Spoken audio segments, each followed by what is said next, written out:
और रोज रात कहते हैं कि आज बड़ा आनंद रहा, आज बड़ा आनंद रहा, या आज की रात आनंद में बीती। लेकिन 33 साल में पहली बार ऐसा हो रहा है कि वास्तव में रात आनंद में बीतने वाली है।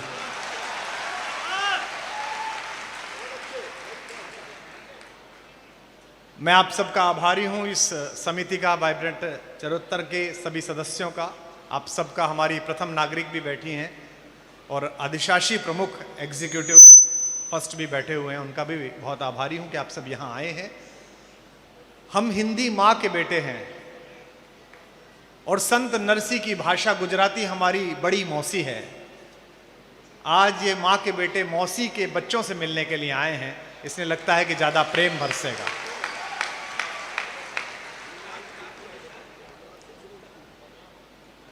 गुजरात अपने आप में एक दिव्य जगह है और विशेष रूप से आज इसलिए भी थोड़ा अच्छा लग रहा है मुझे यहाँ आने पर कि भारत की दो बड़ी विचारधाराओं और दो बड़ी धाराओं के जनक यहाँ पैदा हुए। इस देश की आत्मा का निर्माण पूज्य बापू ने किया। ये बात अलग है कि आजकल व्हाट्सएप विश्वविद्यालय से शिक्षा प्राप्त करने वाले कुछ बच्चे बापू के विषय में भी अनर्गल कहते हैं। पिताजी 15,000 रुपए का मोबाइल दिला देते हैं, ओप्पो। लड़का सुबह ही सुबह शुरू हो जाता है पोपो, और बापू को गाली देता है। जिसकी औकात अपने बापू के सामने बोलने की नहीं है, वो अंग्रेजों के सामने खड़े होने वाले बापू को गाली दे देता है। बड़ा आश्चर्य है। अगर भारत की आत्मा का निर्माण बापू ने किया तो टुकड़ों टुकड़ों में बिखरी हुई इस मातृभूमि को 1000 वर्ष बाद बिना किसी रक्तपात के, बिना किसी विरोध के, दो बाहों में मिलाकर इस भारत माता के स्वरूप को पूर्ण कर देने वाले सरदार पटेल को आपने जन्म दिया।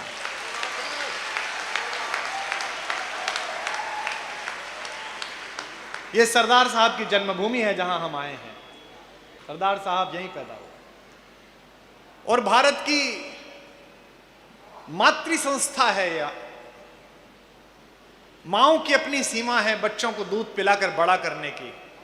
जहां माओं की सीमाएं चूक जाती हैं या किसी विशेष व्यवस्था में बंधकर विवश हो जाती हैं, वहां अमूल्य की दुग्ध धारा बहने लगती है और भारत के बच्चे आकार पाते हैं। सबसे पहली दुग्ध क्रांति करने वाले डॉक्टर कुरियन वर्गीज जैसे महनीय ऋषि को भी मैं प्रणाम करता हूं। आज अच्छा लग रहा है कि एक ऐसे परिसर में मैं हजारों लोगों के सामने यहाँ खड़ा हुआ हूँ और मैं अपने मित्रों से आपका परिचय कराता हूँ, जो देश के बहुत महनीय नाम इस मंच पर बैठे हैं। ठीक इस कोने में वीर भूमि बुंदेलखंड से, जहाँ के आला ऊदल प्रसिद्ध हैं, जहाँ के महाराज छत्रसाल ने अपनी वीरता की नई गाथा गढ़ी, उसी छतरपुर से वीर रस के एक बहुत अद्भुत कवि अभिराम पाठक यहां पर आए। एक बार जोरदार तालियों से आप उनका स्वागत करें। अभिराम को आप जब सुनेंगे तो आपकी नसों में जो दूध है वो और अधिक गाढ़ा होकर और अधिक गर्म होकर देश के दुश्मनों के खिलाफ हुंकार भरने के लिए विवश हो जाएगा। मायानगरी मुंबई से दिनेश बावरा आए ने, आपने कई बार टीवी पर देखा होगा, कई बार लाफ्टर चैनल में भी कई बार आए हैं, कई चैनलों पर आते हैं, कई बार आधी रात डिस्कवरी पे भी आते हैं। हाँ, वहां भी चूहे बिल्ली का खेल दिखाया जाता है। ये जो कवि बैठे हैं रमेश मुस्कान जी, ये आगरा से आए हैं। हर कवि को जीवन में एक आध बार आगरा जाना पड़ता है। हम लोग लौट आए हैं, ये वहीं रहते हैं, तो समझ लीजिए कितने बड़े कवि हैं। जब वो पढ़ेंगे तो आपको उनकी हरकतों से भी पता चलेगा कि वह वहां परमानेंट क्यों रहते हैं। हम लोग मुस्कान फैलाते हैं, उन्होंने अपने नाम के साथ ही चिपका रखी है। देश के एक बहुत लोकप्रिय कवि और पिछले 2-2.5 दशक से हिंदी कवि सम्मेलनों में बड़ा रस बरसाने वाले, ठहाकों का हिमालय खड़े करने वाले, चंबल के किनारे से कोटा के पास एक जिला है बारां, उस बारां से हिंदी कवि सम्मेलनों के बड़े लोकप्रिय कवि हास्य व्यंग के भाई श्री सुरेंद्र यादवेंद्र यहाँ पर हैं। आप उनका भी एक बार तालियों के साथ स्वागत कीजिए। इस मंच की एकमात्र कवयित्री श्वेता सिंह मूलतः गोरखपुर की हैं लेकिन पिछले कुछ वर्षों से विवाह के बाद आपके बहुत निकट वडोदरा में रहती हैं। मुझे आशा थी कि ज्यादा ताली बजेंगे, क्योंकि आप जिन लोगों को यूपी भेजते हैं उनका हम ज्यादा स्वागत करते हैं।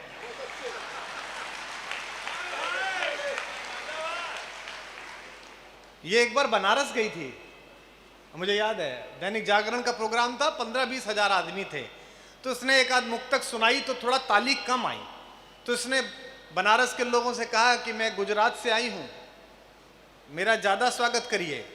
तो मैंने कहा बनारस वालों ने उसे इसलिए नहीं चुना कि गुजरात से आया है, इसलिए चुना कि हरकतें भी वैसी थी जैसी बनारस वालों की हैं। तो ये गुजरात में आ गई है, इसलिए दोनों का इसमें संयोग है। ये हमारे आज के कवि हैं। मेरा नाम कुमार विश्वास है। आपकी आंखों में थोड़ी शर्म और हाथों में शक्ति शेष हो तो एक बार मेरे लिए भी ताली बजा सकते हैं आप।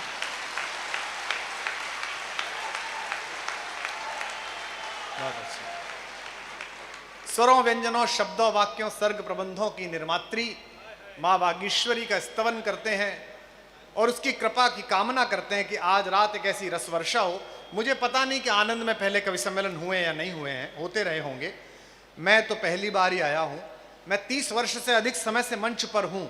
अगर मैं पहली बार आया हूं तो समझ लीजिए कि फिर क्या स्थिति रहेगी, मतलब आगे कब आना होगा, इसी गति से रहा तो जो भी है वो आज की रात आप आनंद लीजिए, क्योंकि ये मुलाकात फिर नहीं होगी, ये मुलाकात फिर नहीं होगी, आज सी बात फिर नहीं होगी। ऐसे बादल तो फिर भी आएंगे, ऐसी बरसात फिर नहीं होगी। तो मानसून से पहले कवियों का मानसून आपके द्वार पर है। इनमें सबसे अच्छे श्रोता मुझे आते ही दिख गए, वो जो पीछे फंसे हुए हैं वो असली वाले हैं, जो पीछे खड़े हुए पीछे ताली बजा रहे हैं, क्योंकि ये जो आगे बैठे हैं ये बुलाए गए हैं, वो आए हैं जो पीछे बैठे हैं, यही अंतर है, वो है असली। हाँ, ये जितने सोफे पर पसरे हुए हैं ये शहर के बड़े वाले हैं, और किसी को जब मिल जाता है तो वो पसर जाता है कि अपने को क्या ताली बजानी, वो बजा लेगा पीछे वाला। लेकिन आगे बैठे हुए नगर के बड़े वाले लोगों, आपसे निवेदन है कि कई काम खुद करने पड़ते हैं।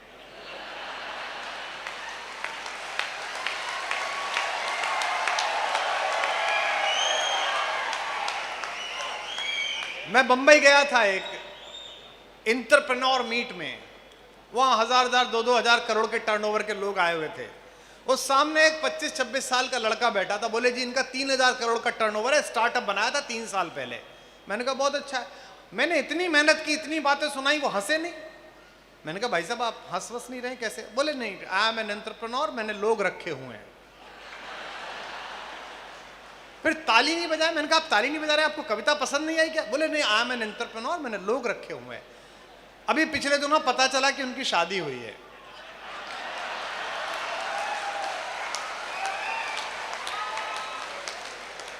तो कुछ काम खुद करने पड़ते हैं, लोग रखने से नहीं चलता। तो मैं आशा करता हूं कि आप सब लोग इतने सफल नहीं होंगे कि हर काम के लिए लोग रख रखे होंगे। जो ऐसे सफल ना हो वो एक बार दोनों हाथ आकाश में उठा के जोरदार तालियां बजा के आज के कार्यक्रम का प्रारंभ करते हैं। कि मुस्कुराती जिंदगानी चाहिए, शब्द की जागृत कहानी चाहिए, सारी दुनिया अपनी हो जाती है, बस एक उसकी मेहरबानी चाहिए। मैं मंगल मनाता हूं इस देश का, मैं मंगल मनाता हूं गुजरात का, और देश इस समय चुनौतियों से जूझ रहा है। कश्मीर से जलने की आवाजें आ रही हैं, हम रोज अपने बेटों के शव ढूंढ रहे हैं। और आप किसी पार्टी से नाता रखते हो, निश्चित रूप से यहां सरकार जिस पार्टी की उसके ज्यादा लोग होंगे, कांग्रेस के भी कुछ बचे होंगे तो होंगे ही नहीं। मतलब होता क्या है, प्रतिपक्ष का आदमी डरा डरा रहता है थोड़ा, उसको लगता है भीड़ दूसरों की ज्यादा, अपन कम बोले। लेकिन आप चिंता मत करना, ये लोग जितने भी हैं इनका किसी राजनीतिक दल से लेना देना नहीं है, अपना था।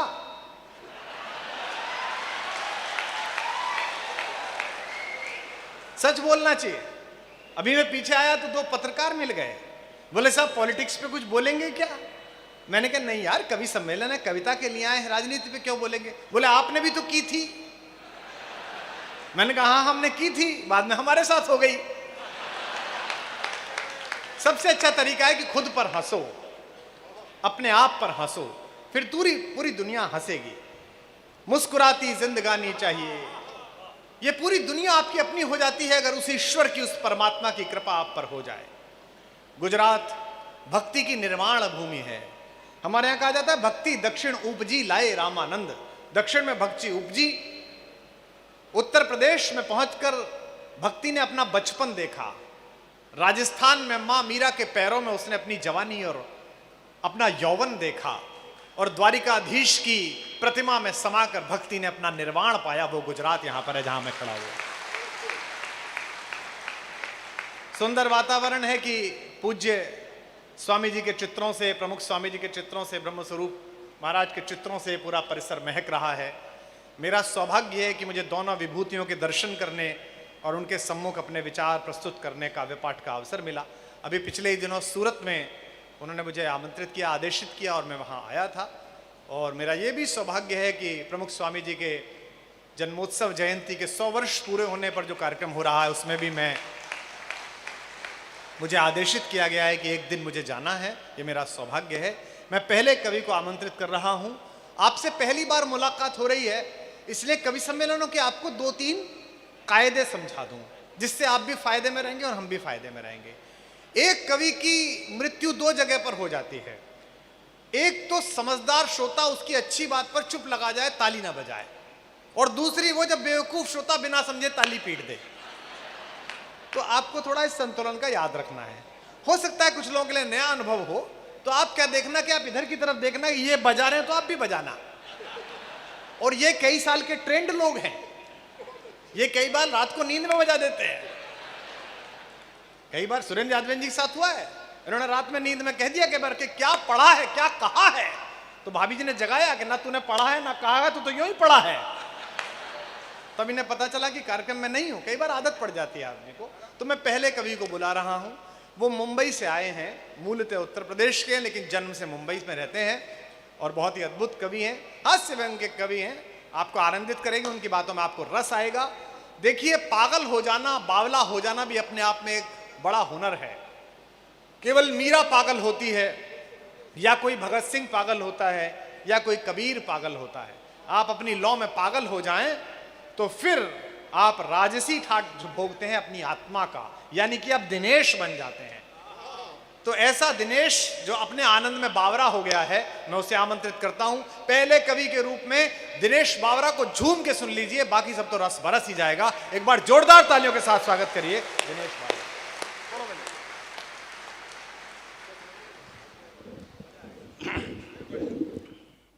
हेलो, मैं अरे बाप रे, बहुत बहुत धन्यवाद डॉक्टर साहब का, इतना सम्मान देकर के मुझे आमंत्रित किया। कुमार साहब को छोड़ करके हमारे हिस्से में पटेल जी नहीं आए, उन्हीं को ही मूर्ति दी गई बड़ी वाली। तो हम तो घर पे क्या बताएंगे कि हम कहाँ गए थे नमन भाई, बरोबर कि नहीं? कोई तनाव लेना नहीं, इको बिल्कुल मत करना भैया। हाँ, शार्प है ना, बस माइक। हाँ हाँ, मतलब माइक आपका इतना अच्छा है कि इसमें अगर राहुल गांधी भी भाषण करें तो नरेंद्र मोदी जैसी आवाज़ आए। बस हमारा कहने का तरीका ऐसा वाला रहेगा। व्यवस्था बहुत अच्छी है। ये सर का जो माइक है, ओ भैया, माइक वाले भैया, सर का भी माइक चालू करिए। हाँ, वही प्रमुख हैं, हम ऑर्केस्ट्रा वाले हैं, गाएंगे वही। हाँ, कोई टेंशन लेना नहीं। लेकिन डॉक्टर साहब, हमने कभी अपने दादी के किस्से कहानियों में सुना था कि एक राजा होता था, एक राजकुमार होता था, जो अपने भाषा से, अपने व्यक्तित्व से दिल जीत लेता था। हमने सुना था, अगर देखा तो कुमार विश्वास जी के रूप में देखा, और आज यहाँ पर उनके संगत में बनना बन रहा है। देखिए, गुजरात में आए तो मैं जो जानता था कि आज वो धोती पहन के आएंगे, क्योंकि सर्वाधिक कथावाचक गुजरात ने दिए हैं, राम को गाने वाले गुजरात ने दिए हैं। और राम जहाँ पैदा हुए वो उत्तर प्रदेश है, वो उत्तर प्रदेश से आते हैं। जो वहाँ से आता है, गुजरात उसको गाता है। इसके लिए इससे बड़ी उपलब्धि आज की रात हमारी क्या होगी? नहीं, ताली वाली मत बजाओ, मैं बहुत ठीक ठाक आदमी हूँ। भारतीय आदमी की आदत होती है कि वो सत्यनारायण भगवान की कथा 10वीं बार भी सुन रहा हो, तब भी जब तक पंडित ना कहे कि अध्याय समाप्त हुआ, तब तक वो अक्षत फूल नहीं छोड़ता, क्योंकि ठीक से सुन ही नहीं रहा होता है। तो मुझे पूरा भरोसा है कि आप मुझे ठीक से नहीं सुनोगे, तो मैं आपको बता दिया करूंगा कि अध्याय कहाँ समाप्त हुआ। वहीं ताली ठोकना मेरी भी इज्जत रह जाएगी कि आपकी भी इज्जत रह जाएगी। और अतिरिक्त मेरा परिश्रम कम हो तो भी मुझे दाद ज़्यादा देना। हाँ। क्योंकि मेरे गांव से कुछ लोग मुझे सुनने आए हैं, इस चक्कर में ये करता क्या है। हाँ, वो रंजीता मैडम बैठी हुई हैं, मानस परिवार के लोग आए हैं, हमारे गांव के लोग हैं, तो मेरी गांव में इज्जत बन जाए, इसके लिए मेरी इज्जत करना। पहली टिप्पणी देखना, आपको आनंद आ जाएगा। पत्नी कितना भी काजू बादाम खाए, पिस्ता आदमी ही है। अध्याय समाप्त हुआ। हाँ, बस यही वाला मामला रखना आप। अच्छा है। कोई तनाव पालना ही नहीं। आप लोग काफी अच्छा। हम राजनीतिक टिप्पणी करेंगे भी नहीं, क्योंकि सर हैं यहाँ पर, सर ज़्यादा करेंगे, रमेश मुस्कान जी, अभिराम जी, तमाम लोग बैठे हुए हैं, आप इनको सुनिएगा। बहुत अच्छी व्यवस्था में। देखिए, आप व्यापारी लोग हैं, कभी आप सब्जी मंडी जाएं, फल मंडी जाएं, तो फल वाला जब अपना टोकरा सजाना शुरू करता है तो सजाते सजाते सजाते सजाते सबसे ऊपर वो फल रखता है जो सबसे ताज़ा और सुंदर होता है। उस एक फल की आड़ में नीचे के जितने सड़े गले होते हैं। हाँ, तो आज कुमार विश्वास जी ने जो फल का टोकरा सजाया, सबसे ऊपर मुझे रखा है।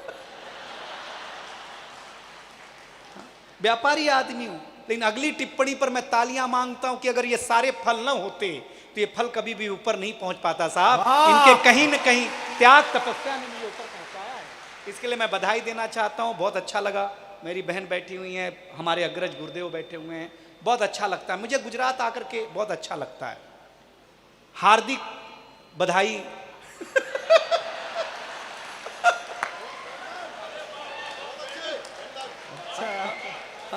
अब तो ले ही लो, आ ही गया अपने पास यार।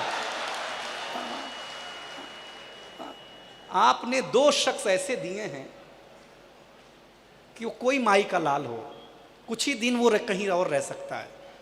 अब देखिए, डॉक्टर साहब मुझे बहुत प्रेम करते हैं, इतना प्रेम करते हैं, अगर वो जिसको प्रेम करें वो आम आदमी हो ही नहीं सकता।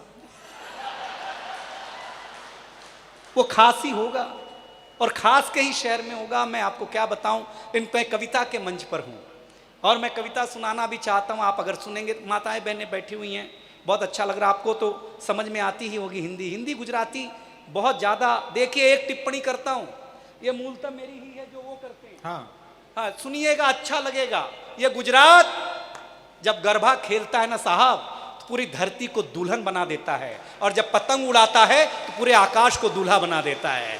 आप उस राज्य के रहने वाले हैं, आप बधाई के पात्र हैं, क्योंकि ये कविता का रंग जब हरिवंश राय बच्चन की कलम में उतरा। भैया, आप एलईडी पे देख रहे हैं, ठीक है, वो ठीक है, एलईडी पे आप देख रहे हैं, इनडायरेक्ट देख रहे हैं, लेकिन तालियां डायरेक्ट भेजा करो।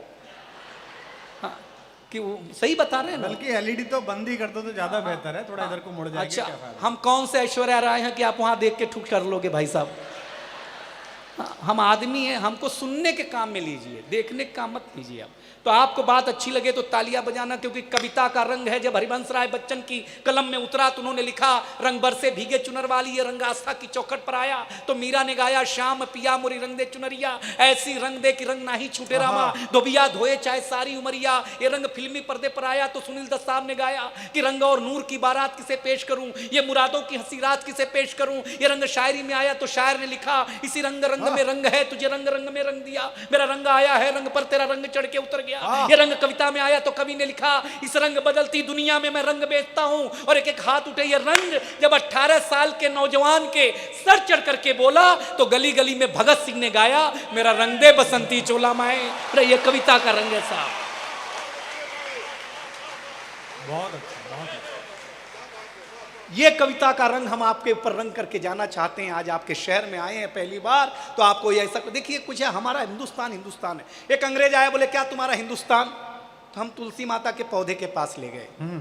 हमने कहा ये हमारी अम्मा है। उसने उखाड़ करके पत्ते पत्ते अलग कर दिए। बोली ये तुम्हारी अम्मा। अब मेरे अंदर का हिंदुस्तान जगा। हम उसको एक खुजली के पेड़ के पास ले गए। हमने कहा पिताजी से मिलो। उसने पिताजी को उखाड़ा।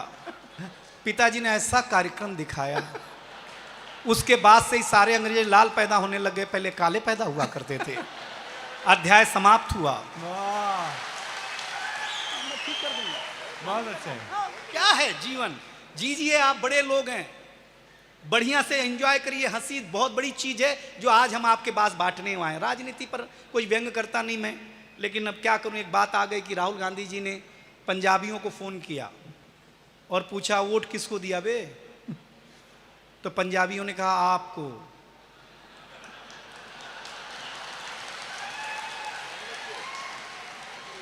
अब राहुल जी टेंशन में कि जो वोट हमको मिला तो हम हारे क्यों। बस इतनी सी बात है भाई साहब, बस इतना वाला आप समझ लेंगे तो आपको मजा। देखिए यहाँ जो सामने बैठे हैं लोग, पीछे बैठे हैं, आप भी गांव जीते होंगे। हम 5 साल के थे तो हमारे पिताजी हमें स्कूल में जमा कराने लगे। हाँ, पहले जमा ही होते थे, अपने मन से कौन जाता था। अब तो कॉन्वेंट कल्चर है ना, एक फादर घर में, एक स्कूल में, 2 फादरों के बीच में ट्यूशन अलग से, फिर रिजल्ट के नाम पर कुछ भी नहीं। तो ऐसे मास्टर साहब बैठे हुए, ऐसे हम खड़े, ऐसे मेरे पिताजी खड़े। तो मास्टर साहब ने पिताजी से पूछा किसका लड़का है। तो मेरे पिताजी भावुक हो गए। उसने कहा मास्टर साहब आपका ही है। अब मैं टेंशन में कि जिसको मैं 5 साल से बाप समझ रहा हूं वो तो अपना है नहीं यार। तो मैंने अपने पिताजी से पूछा जब आप मेरे पिताजी नहीं है तो मेरे घर में क्या कर रहे हो। तो पिताजी ने कहा बेटा ये संस्कार बस कहना पड़ता है। हम संस्कार समझ गए, रजिस्टर में नाम लिखना शुरू किया। मास्टर ने मुझसे पूछा ये किसके पिताजी हैं। हमने कहा सर आपके ही हैं। जब हम आपके बेटा हो सकते तो ये भी तो आपके बाप हो ही सकते हैं, इसमें क्या अंतर है। लेकिन साहब क्या पढ़ाई उस जमाने में होती थी। एक इंस्पेक्टर साहब जांच करने आए हमारे उत्तर प्रदेश में, जांच, खचाखच बच्चे देखे हैरान, क्योंकि हमारे यहाँ बच्चे होते नहीं उत्तर प्रदेश में, सीधे बाप। हाँ, एक बच्चे को खड़ा किया, बोले बताओ तुम्हारे प्रदेश का मुख्यमंत्री कौन। बच्चे ने कहा रामलाल यादव। इंस्पेक्टर ने बोला ये कौन है बे। बच्चे ने कहा मेरे पिताजी का नाम है, 5 साल से घर नहीं आए तो मुझे लगा यही होंगे। हाँ सही बता रहे हैं आपको। टेंशन में आ गया, बोले तुम्हारे प्रदेश के मुख्यमंत्री का नाम नहीं मालूम। बच्चे ने कहा ज्यादा बड़बड़ मत करो मास्टर साहब, असली बात यह है कि हम असली स्टूडेंट है ही नहीं, हम तो भेड़ बकरी चरा रहे थे। मास्टर जी बोले क्लासरूम में बैठ जाओ, शाम को 10-10 रुपया मिलेगा। अब ये बताओ तुम दोगे कि कोई और देगा। वो पागल हो गया, उसने मास्टर को डांटना शुरू, क्या करते हो बच्चे असली नहीं है। मास्टर ने कहा देखो साहब असली तो हम खुद ही नहीं है, असली मेरे पिताजी हैं, मुकदमा लड़ने गए। उन्होंने बोला जा संभाल दे, संभालने के चक्कर में हम पहली बार आए हैं। अब तो पागल होकर के हेडमास्टर कैबिन के में पहुंचा इंस्पेक्टर और बोला किस बात की सरकार तनख्वाह देती है आपको, बच्चे असली नहीं, मास्टर असली नहीं। तो हेडमास्टर ने 10,000 की गड्डी निकाली, इंस्पेक्टर के हाथ पे रखी और बोला देखो साहब असली तो मैं भी नहीं हूं, असली मेरा बड़ा भाई है, वो खेत में काम कर रहा है। उसने कहा है कि इंस्पेक्टर आएगा उसके हाथ में 10,000 की कड़कड़ाती नोट रखना, बिना कुछ बोले सारी फाइलों पे साइन करके निकल लेगा। साहब आनंद वालों, गुजरात वालों, अगर अगला व्यंग अच्छा लगे तो बताना। इंस्पेक्टर ने 10,000 रुपया लिया और बोला देखो ये तो मैं था कि जो 10,000 में मान गया, कहीं असली वाले साहब आते।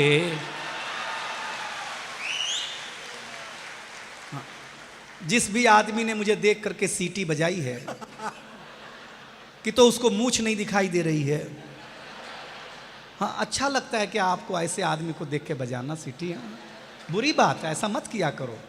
पहले दिन ही मास्टर ने ब्लैक बोर्ड पे लिखा हिंदी, हिंदी के बगल में एक बिंदी लगाई। तो हमने पूछा ये बिंदी क्या है। मास्टर ने कहा अनुस्वार है। हमने कहा सर हमने रविवार सुना, सोमवार सुना, मंगलवार सुना, ये अनुस्वार क्या होता है। उन्होंने बोला ये हिंदी का श्रृंगार है। हम घर आए तो देखा हमारी चाची ने बड़ा सा अनुस्वार लगा रखा था। हमने चाची से पूछा ये क्या है। चाची ने बोला बेटा ये चाचा हैं। हम टेंशन में आ गए। हम भाभी के पास गए, भाभी ये कौन है। बोले बाबू ये भैया है। हमारा माथा खराब हो गया। आनंद वालों, हम शाम को वॉश बेसिन में मुंह धो रहे थे तो देखा चाचा नल की टोटी से चिटका हुआ है, वॉश बेसिन के आईने से चिटका हुआ है। चाचा को जब हम कमोड पे चिटका हुआ पाए भाई साहब, इतनी दुर्दशा चाचा की एक दिन में कभी नहीं देखी। तब आपके बीच में एक कविता सुनाता हूं, आपको आनंद आएगा इस आज के आशीर्वाद के साथ सुनिएगा कि देखिएगा कि प्रधानमंत्री आवास योजना के अंतर्गत, अच्छी कविता है। प्रधानमंत्री आवास योजना के अंतर्गत एक शख्स ने अर्जी लगाई, बोला एक मकान हमको भी चाहिए भाई। अधिकारी ने नजर उठाई, बोला चाहिए मकान तो बताइए अपना नाम। शख्स बोले राम। वाह। अधिकारी बोला पिता का नाम बताएं। राम जी बोले दशरथ लिख दिया जाए। अधिकारी बोला पता अयोध्या मत बता देना वरना अस्तित्व ही खो बैठोगे। अभी तक तो मंदिर के लिए ही तड़प रहे थे, ये बताने के बाद सरकारी आवास से भी हाथ धो बैठोगे। बात है, वाह। अच्छा है। राम जी बोले जब अयोध्या है तो अयोध्या ही बताऊंगा और कहीं क्यों जाऊंगा। अधिकारी बोला लगता है रामलीला के सताए हुए हो या पागल खाना समझ के आए हुए हो। राम जी बोले ना रामलीला का सताया हुआ हूं ना पागल खाना समझ के आया हुआ हूं। आप तो मेरी अर्जी पर ध्यान दे दो, हूं तो मैं राम पर आप आम आदमी समझ के ही मकान दे दो।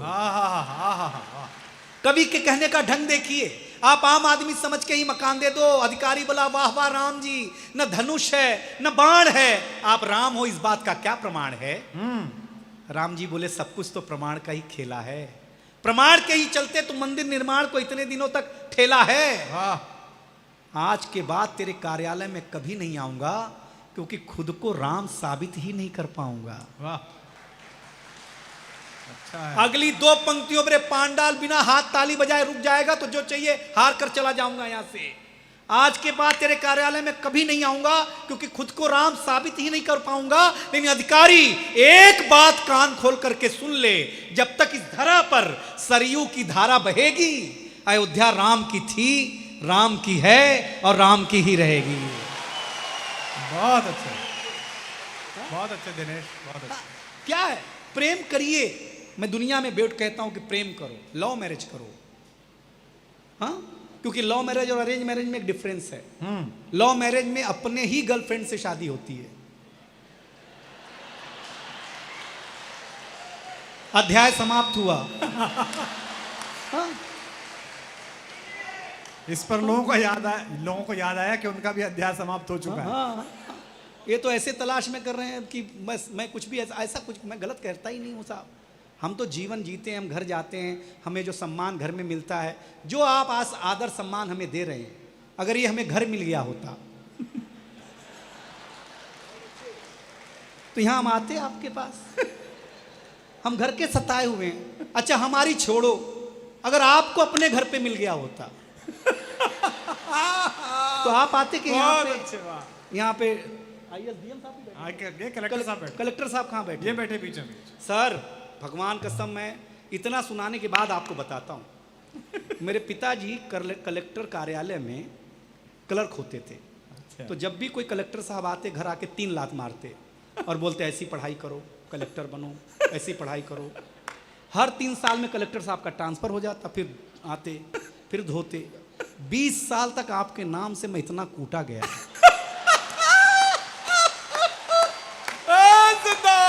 सर जो दर्द है, कौन सा बाप नहीं चाहेगा कि उसका बेटा कलेक्टर बने, लेकिन कूट कूट के चाहेगा वो मेरा बाप था। सर उस दिन मैंने कसम खाई थी आनंद वालों कि मैं जरूर ऐसा कोई काम करूंगा कि कलेक्टर साहब नीचे बैठे होंगे।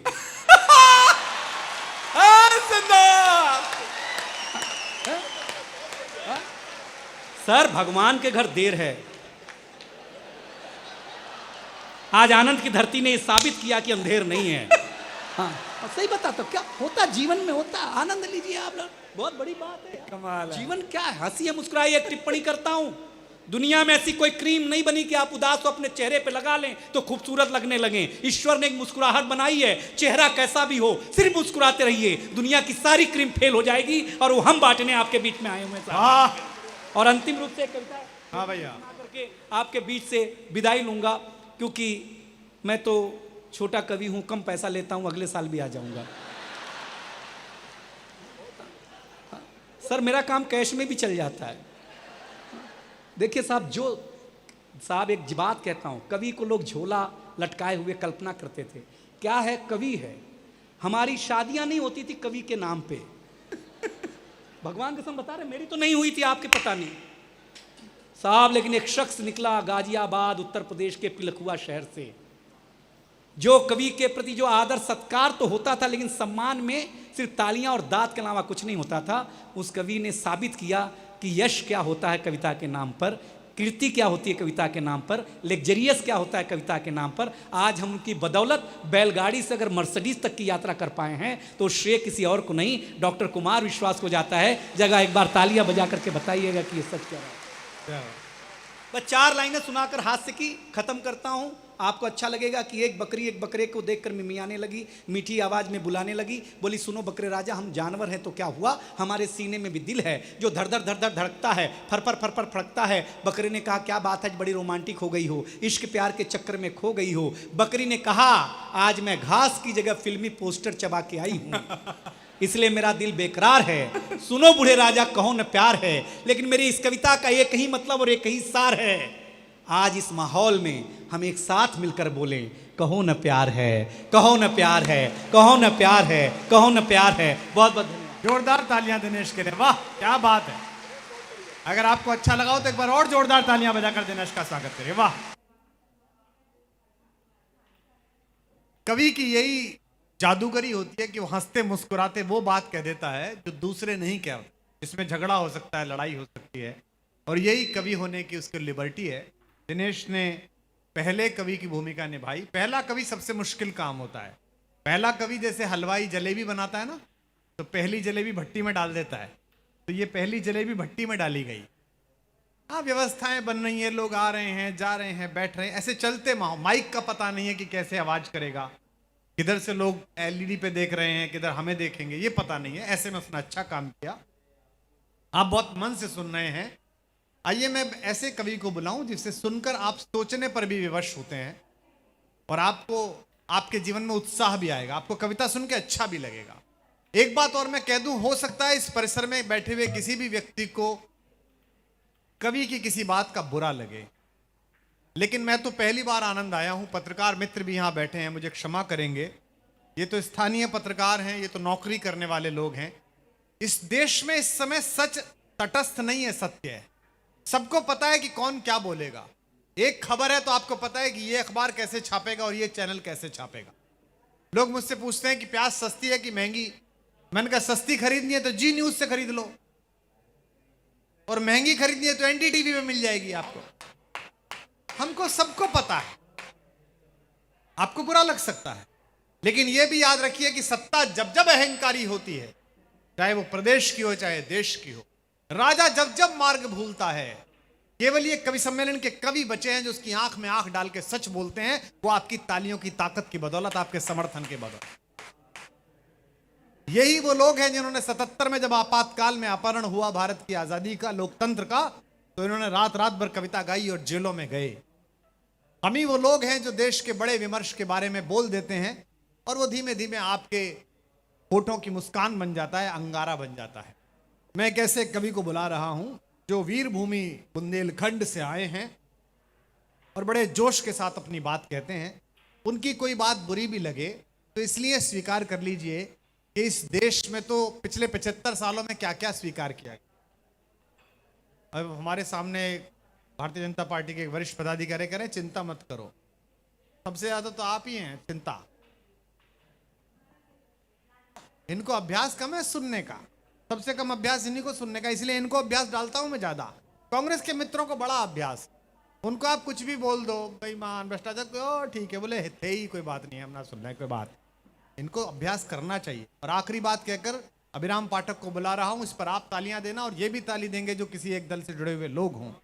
हमारी चोटों को इसलिए स्वीकार करिए कि सड़क के किनारे पड़े हुए जिन पत्थरों ने हथौड़े और छेनी की चोट सहने से मना कर दिया, वो पत्थर बने रह गए, किसी मंदिर में पूजने योग्य मूर्ति नहीं बन पाए। तो अगर कवि बोले तो उसकी बात को स्वीकार किया जाए, सच के साथ स्वीकार किया जाए। आइए मैं सरदार पटेल की जन्मभूमि पर उसी पौरुष, उसी हनक, उसी तेवर के एक कवि को आमंत्रित करता हूं जो मुझे भी बहुत प्रिय है, मेरा पुराना मित्र है। आप सब जोरदार तालियों के साथ अभिराम पाठक को स्वीकार करें। एक बार और जोरदार तालियां बजाकर स्वागत।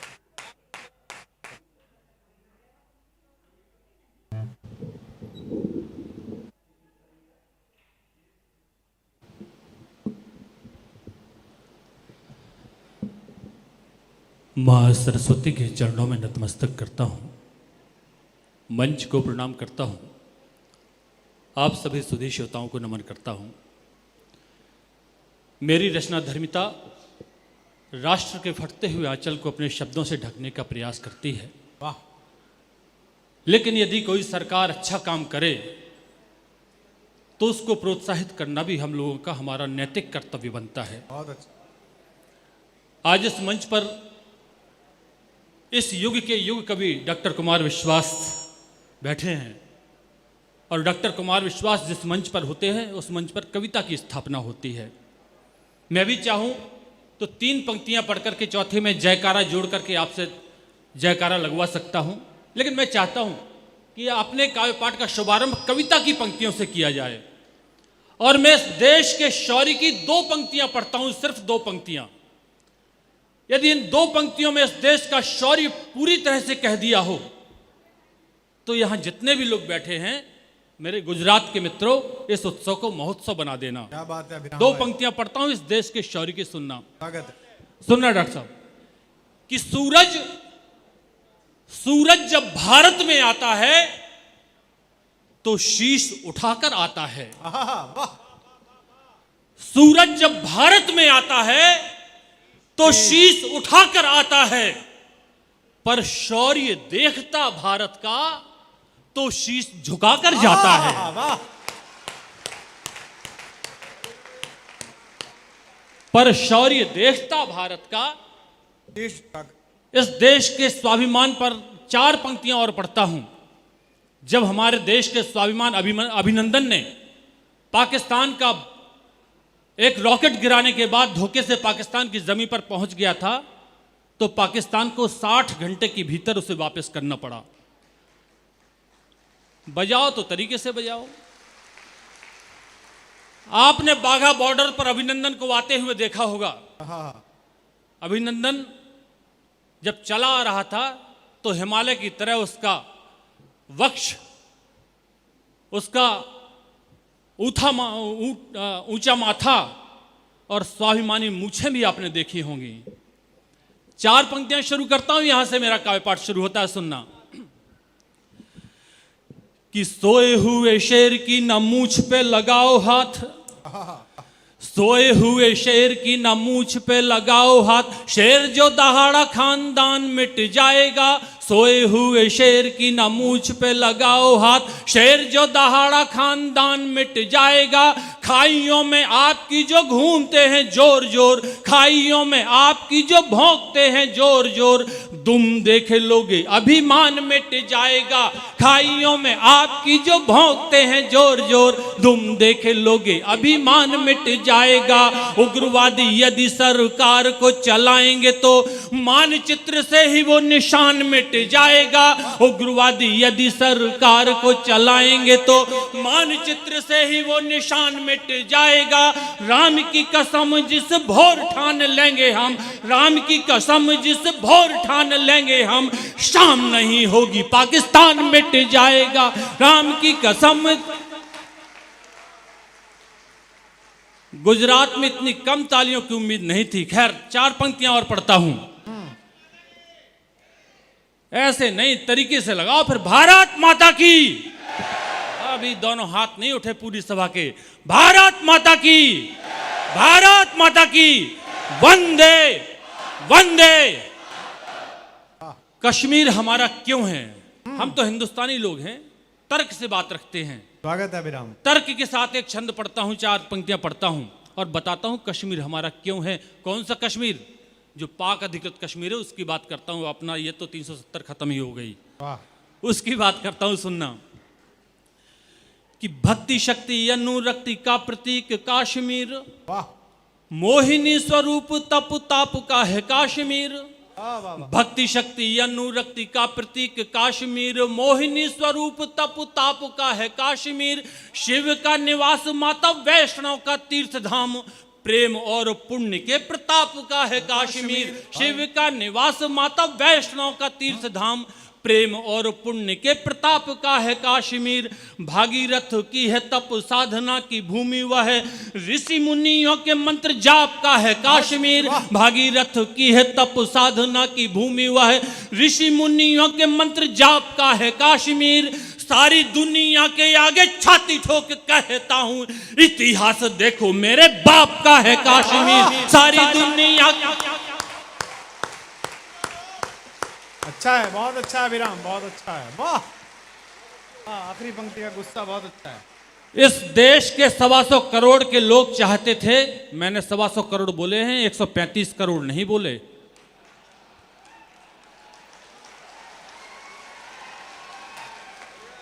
इस देश के 125 करोड़ लोग चाहते थे कि इस देश से धारा 370 समाप्त हो जाए, लेकिन मेरे गुजरात के दोस्तों, जिस दिन धारा 370 समाप्त हुई तो 125 करोड़ तो छोड़िए, 545 में भी कुछ लोग ऐसे निकल आए जिसने इसका विरोध किया।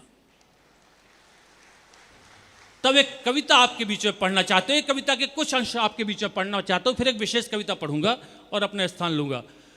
धारा 370 समाप्त होना क्यों जरूरी थी? क्या केवल कागज पर लिखी थी? धारा 370 से हमारा देश और कश्मीर कितना प्रभावित था, कुछ बातें आपके सामने रखना चाहता हूं, सुनना। स्वागत है भाई। कि काश्मीर जो देवभूमि थी, देवों की जो गाथा थी, इसका शिल्प देखना और कविता सुनना। काश्मीर क्या है पहले बंद में, कि काश्मीर जो देवभूमि थी, देवों की जो गाथा थी, काश्मीर जो भारत माँ के स्वाभिमान का माथा थी, काश्मीर जो ऋषि मुनियों की घोर तपस्या का फल है, काश्मीर जो पूजा थाली में रखा पावन जल है, काश्मीर जो औषधियों के बीज मंत्र का अर्पण है, काश्मीर जो स्वर्ग लोक का इस धरती पर दर्पण है, काश्मीर जो नंदन वन है केसर की तरुणाई का, काश्मीर जो वृंदावन है प्रेम ग्रंथ चौपाई का। अच्छा है। काश्मीर जो प्रेम ग्रंथ चौपाई का, काश्मीर वो सिसक रहा था बेबस पड़ा शिकंजों में, तड़प रहा था स्वार्थ वाले चंद लहू के पंजों में। काश्मीर वो 70 सालों बाद दिखाई देगा अब, गलियां गलियां महकेंगी, आजाद दिखाई देगा अब। अरे रौनक रंगत बदलेगी। और एक पंक्ति पढ़ता हूं और अभिराम पाठक इस दावे के साथ पंक्ति पढ़ता है कि इस पंक्ति पर इस पूरे पंडाल में 1 मिनट तक कोलाहल होने वाला है। यदि आपकी वो पंक्ति समझ में आ जाएगी तो, और यदि आज नहीं कल समझ में आएगी तो दावा करता हूं अपने घर में खड़े होकर के आप तालियां बजाओगे। सुनना वो पंक्ति कि रौनक रंगत बदलेगी, रौनक रंगत बदलेगी फिर घाटी की अंगनाई में, और वंदे मातरम गूंजेगा बिस्मिल्लाह की शहनाई में। वाह, बहुत अच्छा, वाह वाह वाह वाह वाह वाह।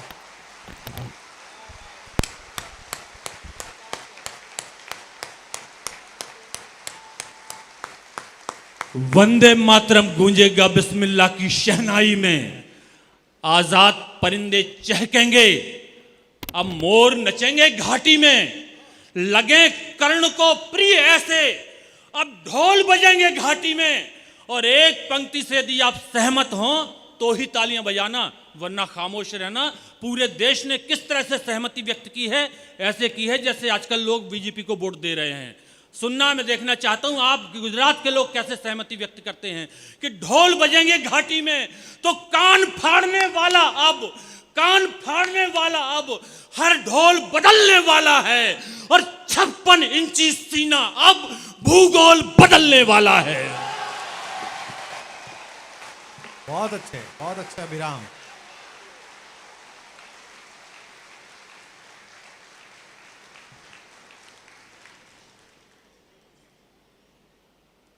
काश्मीर की छाती पर जो कीले से धस जाते, अब कारण सुनना, और मैं तमाम कारण छोड़ते हुए इसका एक बंद और पढ़ना चाहता हूं, वो कारण जो शायद आज तक आप लोगों के संज्ञान में नहीं था। क्यों काश्मीर के 370 समाप्त होना चाहिए थी। एक बंद और इस कविता का पढ़ता हूं, फिर एक विशेष कविता पढ़ता हूं, सुनना। कि काश्मीर की छाती पर जो कीले से धस जाते थे, पाकिस्तानी ब्याह रचाकर धरती पर बस जाते थे। रिश्तों की फिर ढाल लिए कुछ नाग विषैले आते थे, ऋषि कश्यप की पुण्य भूमि को लहू लुहान बनाते थे। उग्रवाद के शोलों में हर रात यहां पर कटती थी, अलगाववाद से भारत माँ की हर दिन छाती फटती थी, इसलिए पाक झल्लाया था, इसलिए पाक झल्लाया था। अब गिन गिन मारे जाएंगे, नकली चोले वालों के अब वस्त्र उतारे जाएंगे, नकली चोले वालों के अब वस्त्र उतारे जाएंगे। किया बहुत बर्दाश्त अंधेरी काली घातक रातों को, खूब सिमैयां खाई हमने भूल भूल कर घातों को। हमने जब भी किया भरोसा तब तुमने बम फोड़े हैं, हमने जब भी किया भरोसा तब तुमने बम फोड़े हैं। समझौते जो किए अभी तक सब समझौते तोड़े हैं। और एक पंक्ति पढ़ता हूं, पूरे हिंदुस्तान में जब मैंने ये पंक्ति पढ़ी तो हिंदुस्तान वालों ने हाथ ऐसे उठाए जैसे अर्जुन गांडीव उठाया करते थे। देखना यह है कि गुजरात के लोग कैसे उठाते हैं कि किया भरोसा, समझौते जब किए तब तक तुमने बम फोड़े हैं। तो बात ध्यान से सुन लेना, बात ध्यान से सुन लेना। है शाह शौर्य के आसन पर, गृह मंत्रालय हमारा शौर्य है, बात ध्यान से सुन लेना। है शाह शौर्य के आसन पर, और भूल न जाना कहीं भूल से मोदी है सिंहासन पर। अच्छा है, बहुत अच्छा है।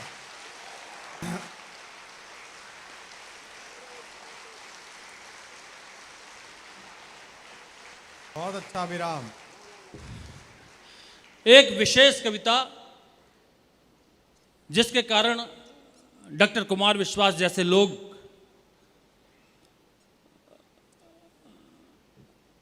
का ये मन मिलता है कि मैं भी उनके मंचों पर रहूं। उन विशेष मेरी प्रतिनिधि रचनाओं में से एक कविता आपके बीच में पढ़ना चाहता हूं, यदि आप अपनी तालियों से आदेश करें। अच्छी कविता है। पानी पी लें। हाँ अभिराम, बहुत।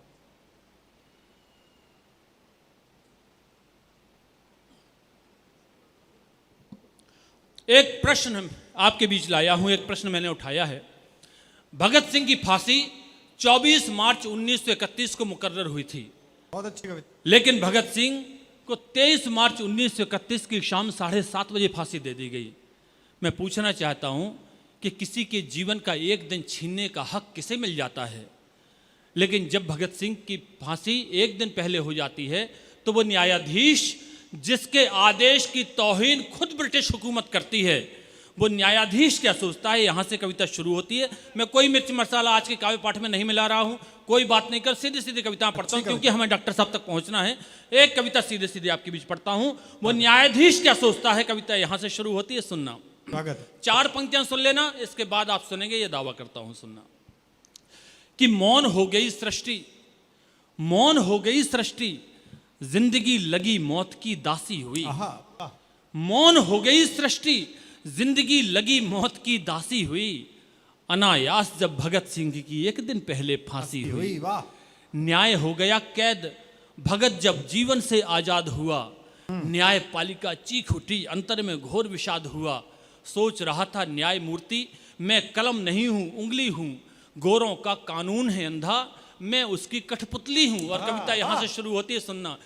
गोरों का कानून है अंधा, मैं उसकी कठपुतली होती जो सिद्धांतहीन, वह कौम फिसड्डी होती है। नियम और कानून मुल्क की रीढ़ की हड्डी होती है।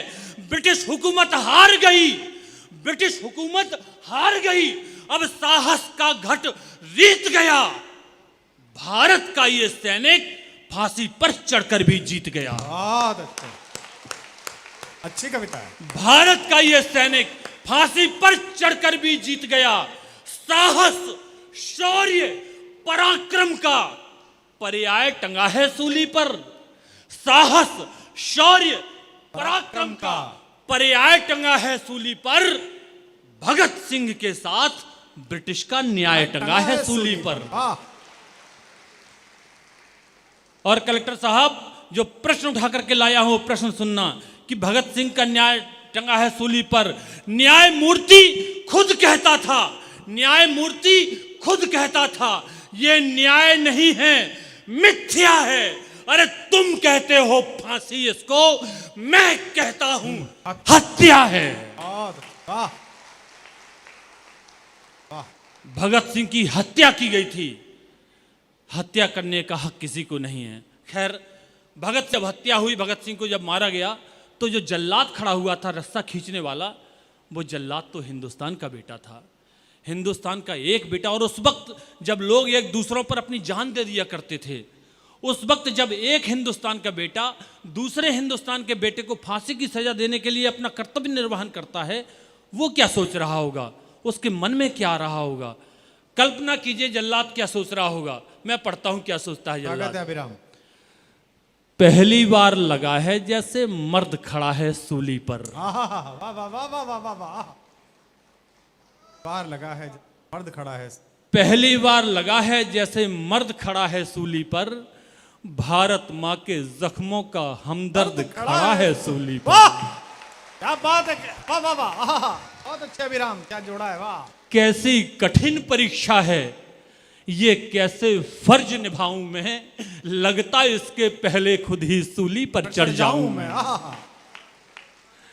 व्यक्ति नहीं तू महाशक्ति है जो पौरुष को जगा रहा, घर में घुसे निकम्मों की तू कायरता को भगा रहा। तेरी मौत व्यर्थ ना होगी, अग्नि चिता की भड़केगी, अब से हर हिंदुस्तानी की सुस्त भुजा भी फड़केगी। अंग्रेजों का क्रूर फैसला तेरा यश फहराएगा, आज मनुष्य से ऊपर उठकर तू देवता बन जाएगा। तो साहब वो जल्लाद अपने मन में क्या कल्पना करता है और क्या सोच करके रास्ता खींचता है, यदि आपको लगे कि उसकी कल्पना पूजनीय है तो दोनों हाथ उठा करके उसकी कल्पना के लिए आशीष देना कि आज मनुष्य से ऊपर उठकर तू देवता बन जाएगा, तो तू सदियों तक अमर रहे, तू सदियों तक अमर रहे, तू सदियों तक अमर रहे। लो निज कर्तव्य निभाता हूं, तुझको सूली पर लटका कर ईसा मसीह बनाता हूं। वाह वाह वाह वाह, बहुत अच्छा, वाह वाह वाह वाह। तुझको सूली पर लटका कर ईसा मसीह बनाता हूं।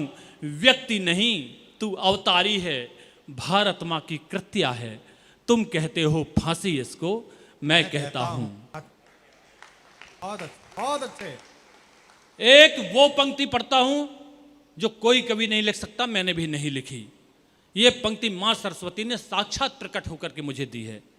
मेरे एक मित्र ने मुझसे कहा कि भगत सिंह के गले में जो रस्सा पड़ा है, फांसी का फंदा पड़ा है, वो तो हिंदुस्तान का है।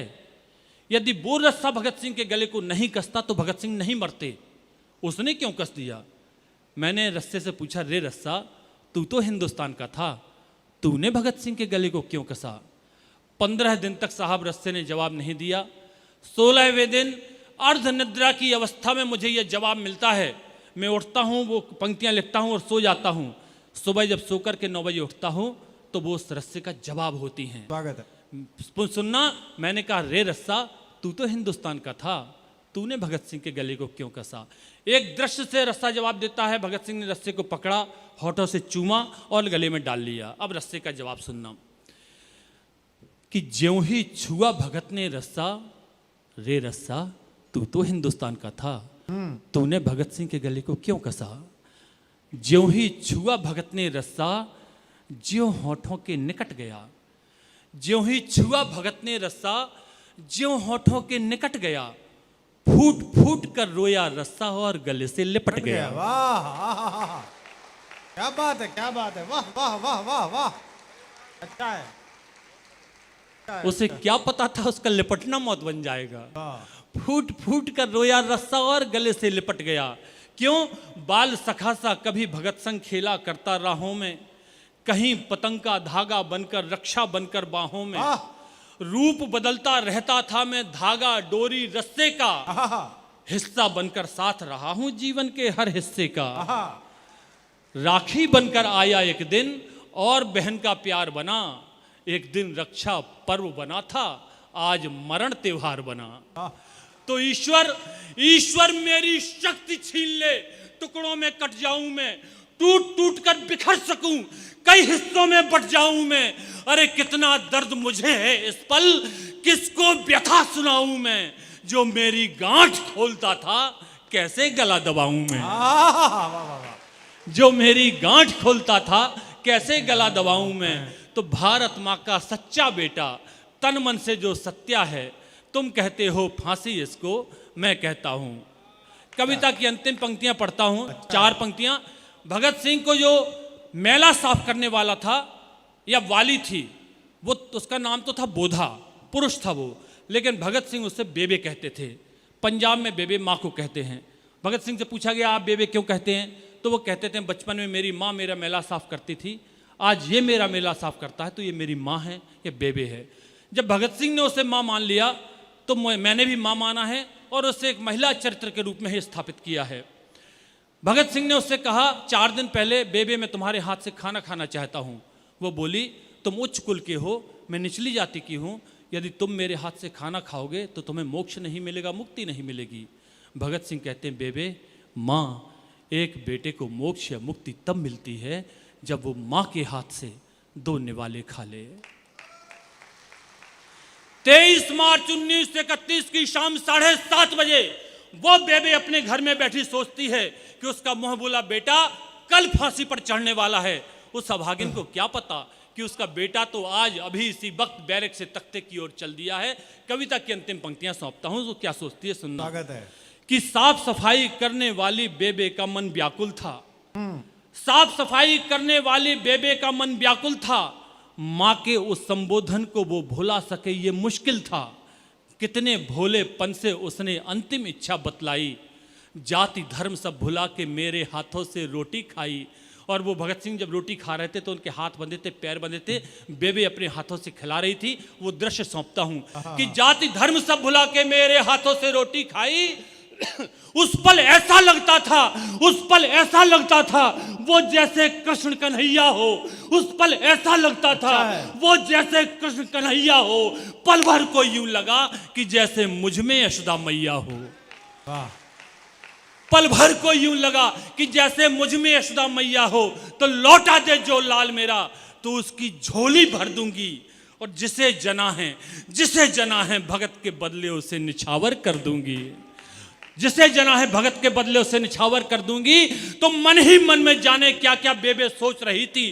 टप टप गिरते आंखों से वो आंसू पोंछ रही थी कि अनायास ही कानों में एक स्वर आकर के बोला, अनायास ही कानों में एक स्वर आकर के बोला, रंग दे बसंती चोला माई, रंग दे बसंती चोला, रंग दे बसंती चोला माई, रंग दे बसंती चोला, रंग दे बसंती चोला माई, रंग दे बसंती। बहुत अच्छे, बहुत। एक बार जोरदार तालियां अभिराम के लिए। वाह, बहुत अच्छे। जो लोग कविता के सम्मान में खड़े हुए हम उनके भी आभारी हैं। बहुत उसकी यात्रा बड़ी लंबी है। वो छतरपुर से यहाँ तक आए और उन्होंने एक अच्छी कविता सुनाई, एक नया विषय सौंपा कि दुनिया में लोकतंत्र की दुहाई देकर सबके पर्चे फाड़ने वाले ये ब्रिटिशर्स, ये खुद कितने बड़े हत्यारे हैं कि इन्होंने एक निर्धारित फांसी को एक दिन पहले किया। और इसीलिए मैं कहता हूं गुजरात के लोगों, भारत के लोगों, विश्व में कहीं भी जाओ, अपना आत्मविश्वास कम मत करो, क्योंकि दुनिया के 25-30 देश घूमने के बाद मैं ये जानता हूं और मैं सोचता हूं आप भी घूमे होंगे, हम में 1000 कमियां हैं, हम में 1000 लड़ाइयां हैं, हम में 1000 मतभेद हैं, पर दुनिया में एक देश ऐसा नहीं है जिसके बदले में इस देश की मिट्टी को छोड़ने का सुख लिया जा सके। जो सुख इस मिट्टी में है वो कहीं नहीं।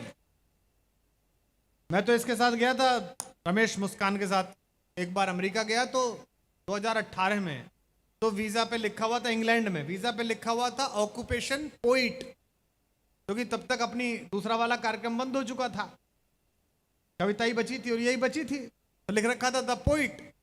तो वो जो लड़की इमिग्रेशन पे बैठी थी उसने मुझे देखा, बोली पोइट, उसको लगा कि कवि, और बिजनेस क्लास में कैसे चला आया, सपेरों के देश से, हम तो भिकमंगा छोड़ के आए थे। उसे पता नहीं था कि नया भारत है जहां गिरते गोले और चलती हुई बंदूकों के बीच में भी भारत के बेटे अगर तिरंगा दिखा देते हैं तो 2 देशों की सेनाएं सलाम करने लगती हैं और रास्ता छोड़ देती हैं। ये नया हिंदुस्तान है। तो मुझसे बोली पोइट, मैंने कहा yes I am a poet. तो उसने कहा okay, so how long you are going to stay in my country mister poet, कितने दिन मेरे देश में रुकने का आपका योजना है। मैंने कहा less than your fathers stage in my country, तेरे बाप दादा जितने रुके थे उससे कम ही रुकूंगा।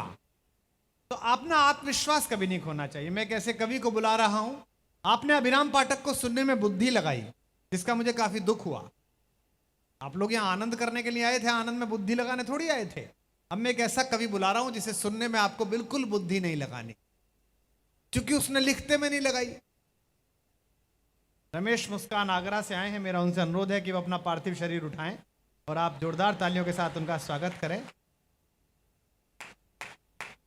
जितना इसका वजन है उतनी भी ताली नहीं बजाई आपने, बताओ एक बार।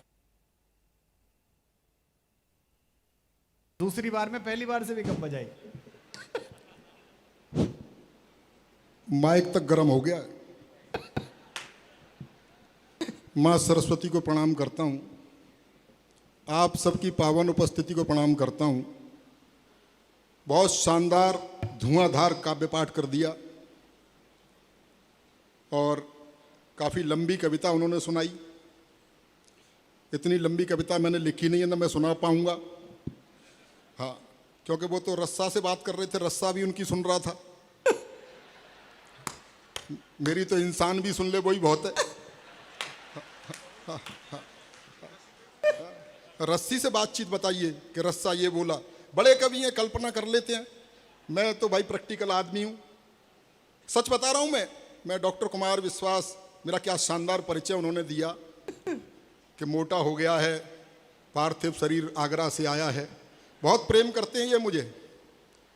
हम और डॉक्टर कुमार विश्वास इकट्ठे जवान हुए। हाँ, इसमें हंसने की क्या बात है। हम और डॉक्टर कुमार विश्वास इकट्ठे जवान हुए, वो बात अलग है कि ये जवान हो गए और मैं इकट्ठा। हाँ। कई देशों की यात्राएं मैंने इनके साथ की। ऐसा नहीं कि विदेश में जाते हैं मुझे साथ ले जाते हैं, इज्जत बचा के मैं ही लाता हूँ। हाँ, क्योंकि जब किसी भी देश में जाते हैं तो ज्ञान और कविता तो बाद में सुनता है कोई, पहले तो कद काठ ही देखता है। जैसे ही ये बाहर निकलते हैं एयरपोर्ट से, वहाँ के लोग समझते हैं भारत में भुखमरी है। बाद में मैं निकलता हूँ तो समझ जाते हैं क्यों है।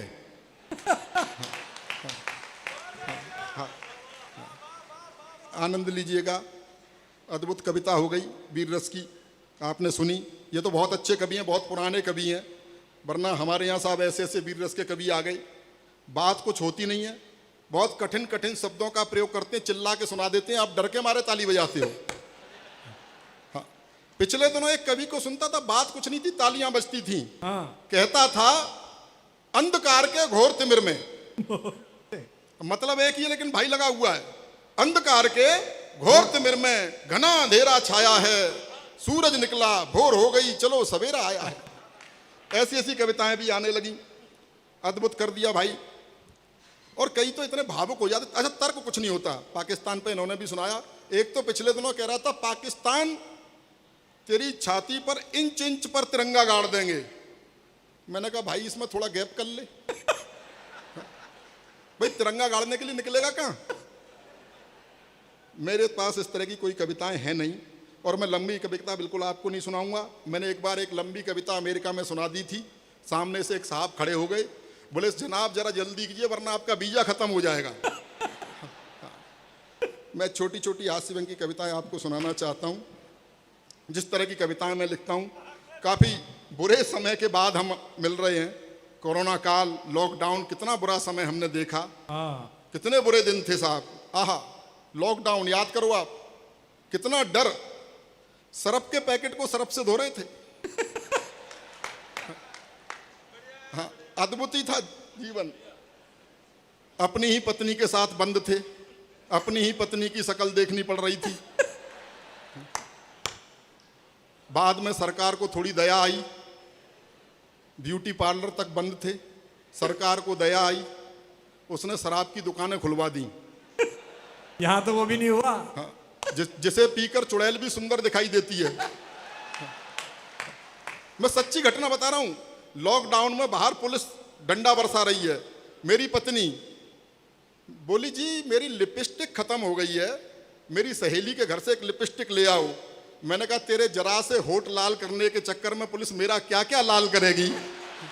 तो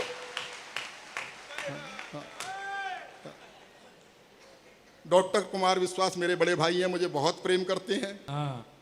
और वही प्रेम है इनका मेरे प्रति जो इनका आजकल केजरीवाल के साथ चल रहा है। अच्छा क्या है, मैं सच बता रहा हूं, चोहलबाजी हम कितनी भी कर लें। अच्छा क्या होता है, इनके साथ हम जाते हैं तो इनके साथ तमाम VIP व्यवस्थाएं मिलती हैं। आजकल वाई सिक्योरिटी ने मिली हुई है, कमांडो आ जाते हैं चारों तरफ से, हमको भी उनके साथ में सुविधा मिलती है।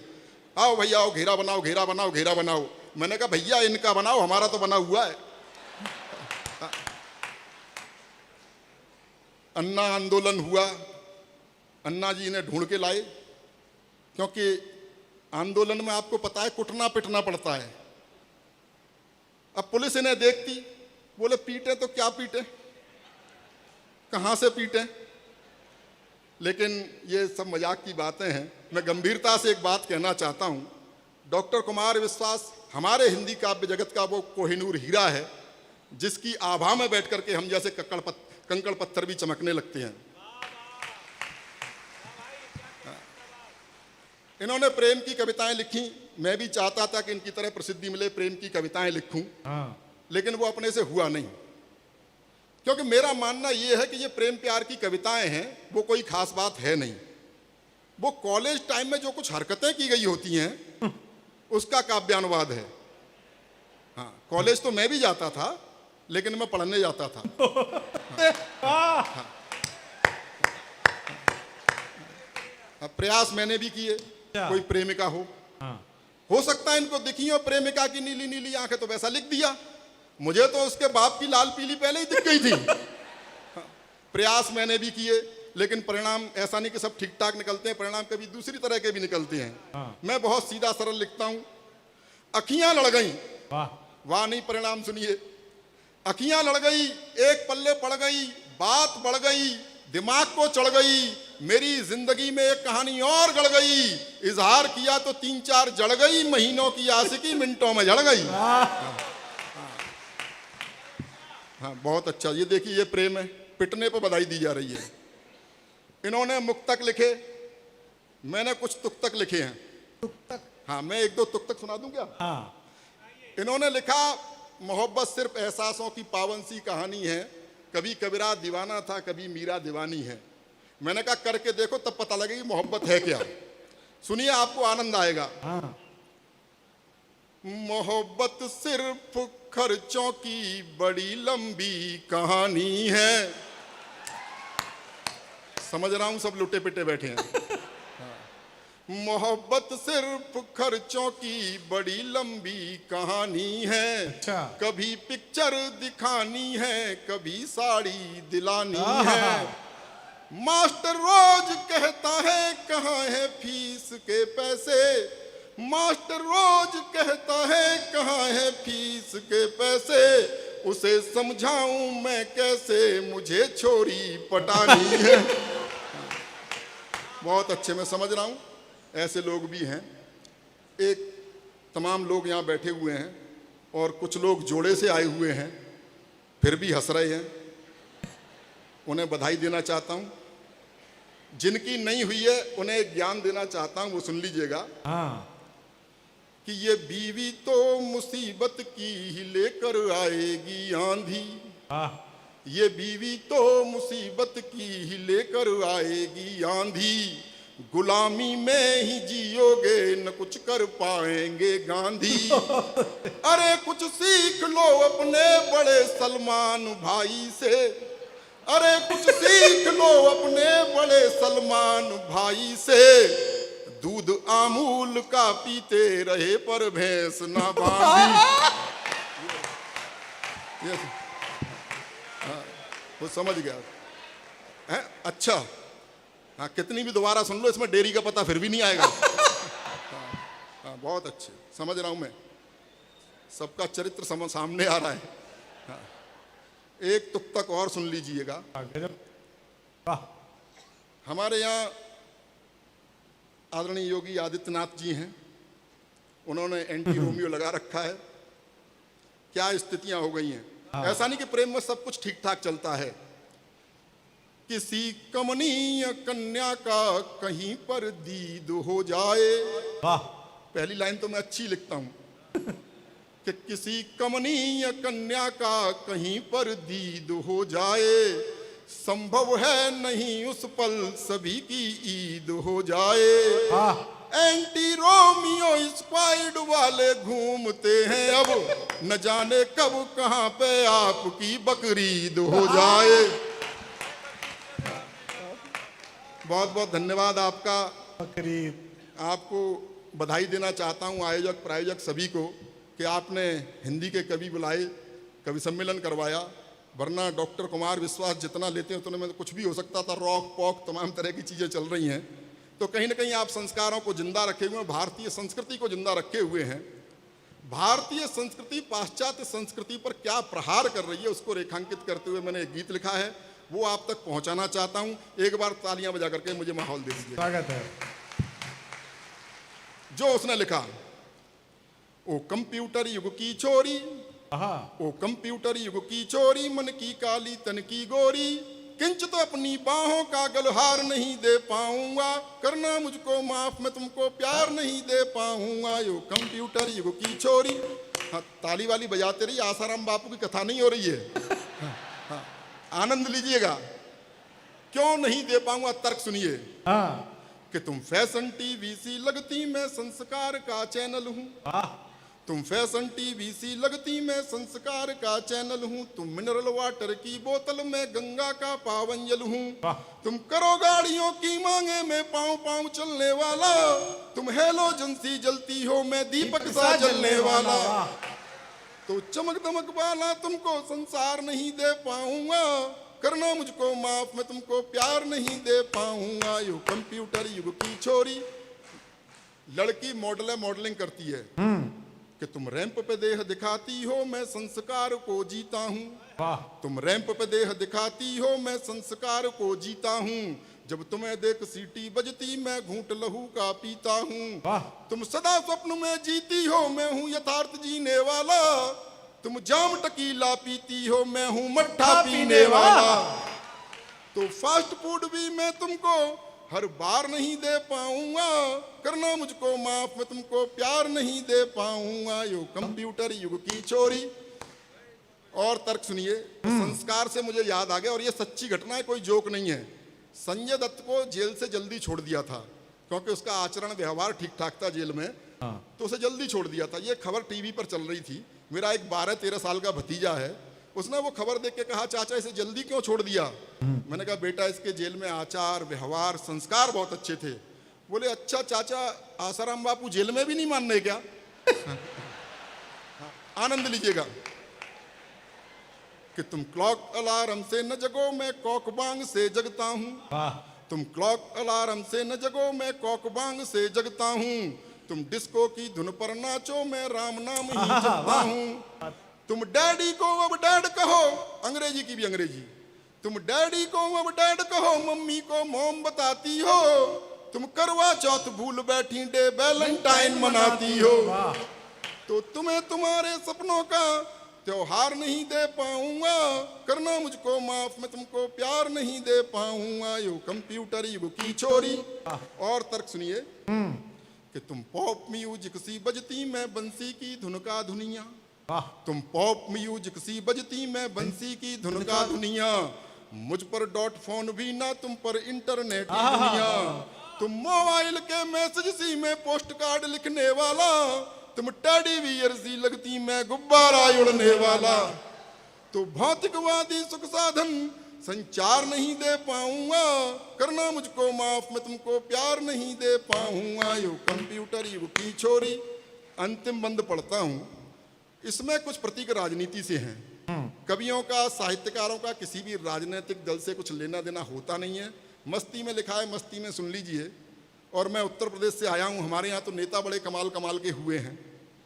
एक बार मुलायम सिंह जी ने बयान दिया था, काफ़ी चर्चा में रहा था, कि लड़कों से गलती हो ही जाती है। बाद में नारायण दत्त तिवारी जी ने माथा कूट लिया, बोला गलती से लड़के हो जाते हैं। हाँ। हम उन्हें विसंगतियों में, इसमें जो अंतिम नाम आए उन्हें प्रणाम कर लीजिएगा, क्योंकि वो हमारे कुनबे से भी थे। आनंद लीजिएगा। कि मैं धरती पुत्र मुलायम सा, तुम हो कठोर माया जैसी। मैं धरती पुत्र मुलायम सा, तुम हो कठोर माया जैसी। मैं सिंह गर्जना वाला हूं, तुम हथनी की काया जैसी। तुम सब कुछ अपना हार चुकी, तुम सब कुछ अपना हार चुकी, मैं जीता हुआ जुआरी हूं। तुम इटली की रानी जैसी, मैं देसी अटल बिहारी हूं। क्या बात। तो तुमको अपने जीवन की सरकार नहीं दे पाऊंगा, करना मुझको माफ, मैं तुमको प्यार नहीं दे पाऊंगा। वाह क्या बात है, बहुत अच्छा। एक बार जोरदार तालियां रमेश मुस्कान के लिए। वाह क्या बात है रमेश, बहुत अच्छा। मुझे सबसे अच्छा लगा कि इस कविता का जो विराम है वो हिंदी कवि सम्मेलनों में भी बड़े शीर्ष पर रहे और देश की राजनीति में उन्होंने एक नया स्कूल पैदा किया। मैं अक्सर कहता हूं, मुझसे कोई आदमी पूछता है कि आपका पॉलिटिकल थॉट क्या है, लेफ्टिस्ट हैं, राइटिस्ट हैं कि क्या है, मैं उससे कहता हूं कि हम तो Atal Bihari Vajpayee school of politics के विद्यार्थी हैं। एक ऐसा व्यक्ति जिसने संसद के अंदर आम हिंदुस्तानी के लिए एक भरत वाक्य लिखा।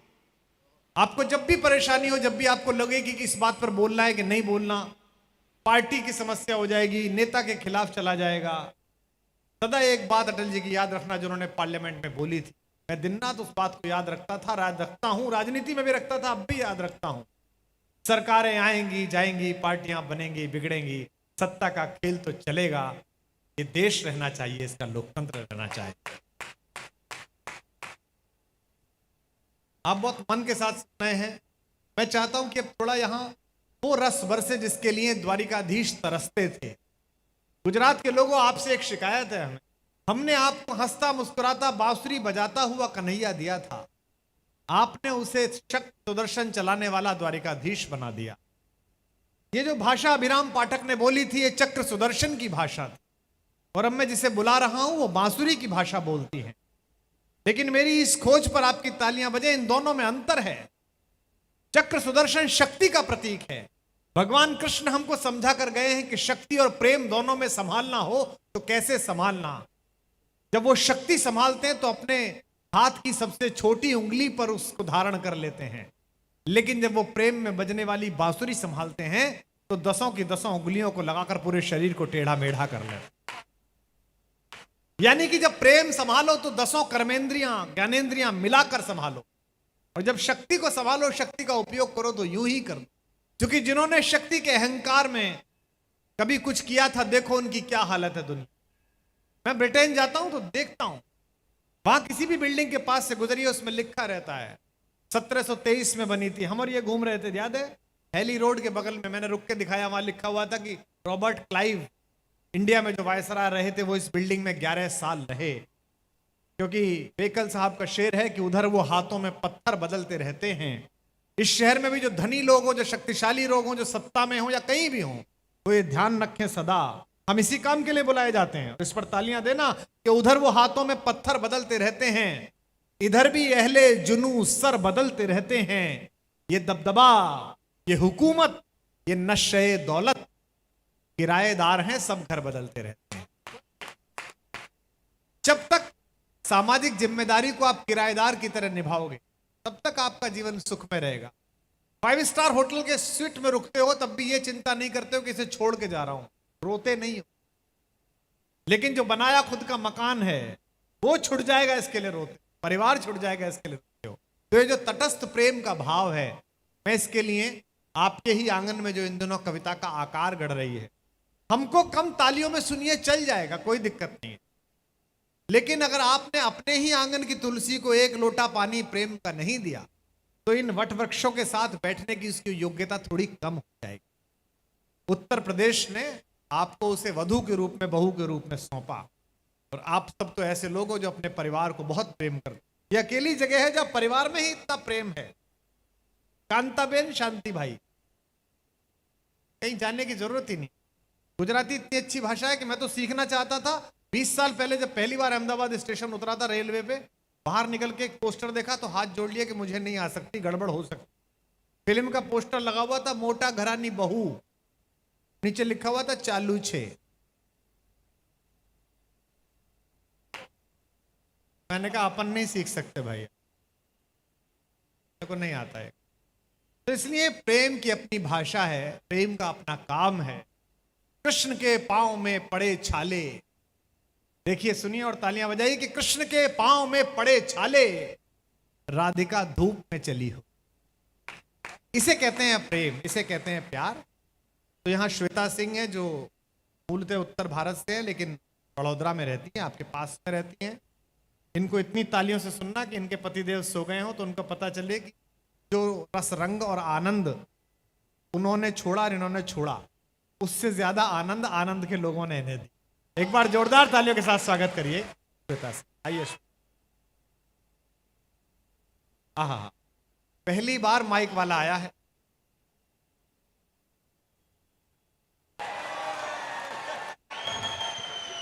मैं इसके सौंदर्य बोध को प्रणाम करता हूं। आहा, चेहरे पे मुस्कान देखिए आप। आज रात ये राजकीय सम्मान के साथ सोएगा। मतलब जो सुख हम कभी नहीं ले पाए वो तूने लिया बेटा। का पेमेंट काट लेना मनन। चलो। हाँ जी। सर्वप्रथम माँ शारदे को प्रणाम कर रही हूँ, मंच पर उपस्थित सभी प्रबुद्ध जनों को प्रणाम कर रही हूँ और आप सभी को विशेष प्रणाम कर रही हूँ, स्वीकार करें।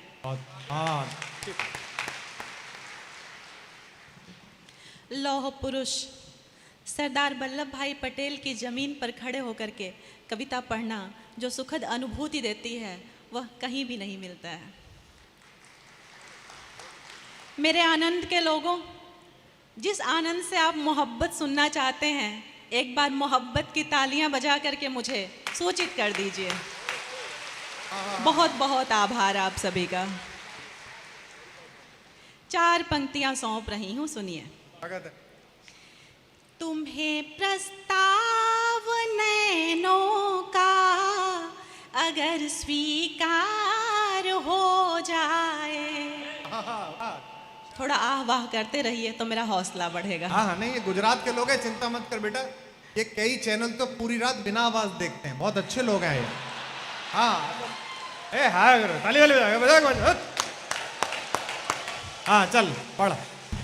तुम्हें प्रस्ताव नैनों का अगर स्वीकार हो जाए, अंधेरे कोष्ठ में दिल के मेरे उजियार हो जाए। 2 पंक्तियों पर आप इतनी तालियां दे रहे हैं तो चौथी पे क्या करेंगे? तुम्हें प्रस्ताव नैनों का अगर स्वीकार हो जाए, अंधेरे कोष्ठ में दिल के मेरे उजियार हो जाए। तुम्हारे ही कदम पर मैं चलूंगी साथ जीवन भर। हमारे प्रेम का दुश्मन भले संसार हो जाए। बहुत अच्छे, बहुत अच्छे, बहुत अच्छे, वाह, बहुत अच्छे। यकीन मानिए मुझे इतनी तालियों की उम्मीद नहीं थी, लेकिन आप मेरे आंचल में इतनी मोहब्बत डाल रहे हैं तो 4 पंक्तियां और मैं सुनाती हूँ, सुनिए। बहुत अच्छे। इशारे ही इशारे हों, जुबां से कुछ बयां ना हो। क्या है भाई, वाह। हम मोहब्बत भी करते हैं और छुपाते भी हैं। बहुत अच्छे, क्या बात है। इशारे ही इशारे हों, जुबां से कुछ बयां ना हो। हमारी बात से वाकिफ जरा सा भी जहां ना हो। बहुत अच्छे। सनम ने इश्क में ऐसी अजब सी शर्त रख दी है। वाह। चौथी पंक्तियां संभालिएगा। सनम ने इश्क में ऐसी अजब सी शर्त रख दी है कि दिल में आग तो सुलगे मगर कतई धुआं ना हो। अच्छा है, बहुत अच्छा है, वाह, बहुत अच्छे, क्या बात है, वाह वाह। कि दिल में आग तो सुलगे मगर कतई धुआं ना हो। और जब इतनी मोहब्बत आप दे ही रहे हैं तो अनुमति दीजिए 4 पंक्तियां और मैं सुनाऊं। अनुमति कैसे देते हैं बताइए? हाँ, बहुत बढ़िया। सुनाती रहिए। बहुत कितना बहुत आभार। कितना मीठा सुना रही हैं आप, बहुत अच्छा। वो तो अभिराम पाठक ने तो इस बात पे ताली बजा दी कि दिल में आग हो पर धुआं ना हो, कि पता नहीं कांग्रेस पे तो नहीं पड़ रही हैं ये। सुनिए, आपके मन की 4 पंक्तियां मैं सुनाती हूँ। यहाँ जो जान देने के लिए तैयार होता है, इश्क की राह में चलने का वो हकदार होता है। यहाँ जो जान देने के लिए तैयार होता है, इश्क की राह में चलने का वो हकदार होता है। मोहब्बत एक समंदर है, ना कोशिश तैरने की कर, ना कोशिश तैरने की कर। मोहब्बत एक समंदर है, एक समंदर है, जो इसमें डूब जाता है वही उस पार होता है। जो इसमें डूब जाता है वही उस पार होता है। 4 पंक्तियां और मैं सुनाती हूँ। हृदय जिसको समझता है कथा मैं उस अकथ की हूँ। हृदय जिसको समझता है कथा मैं उस अकथ की हूँ। सदा से गामिनी मैं ही तुम्हारे प्रेम पथ की हूँ। सदा से गामिनी मैं ही तुम्हारे प्रेम पथ की हूँ। अरे कौन ते पहचानो, सुभद्रा हूँ तुम्हारी मैं। अरे कौन ते पहचानो, सुभद्रा हूँ तुम्हारी मैं। युगों से सारथी मैं ही तुम्हारे भाव रथ की हूँ।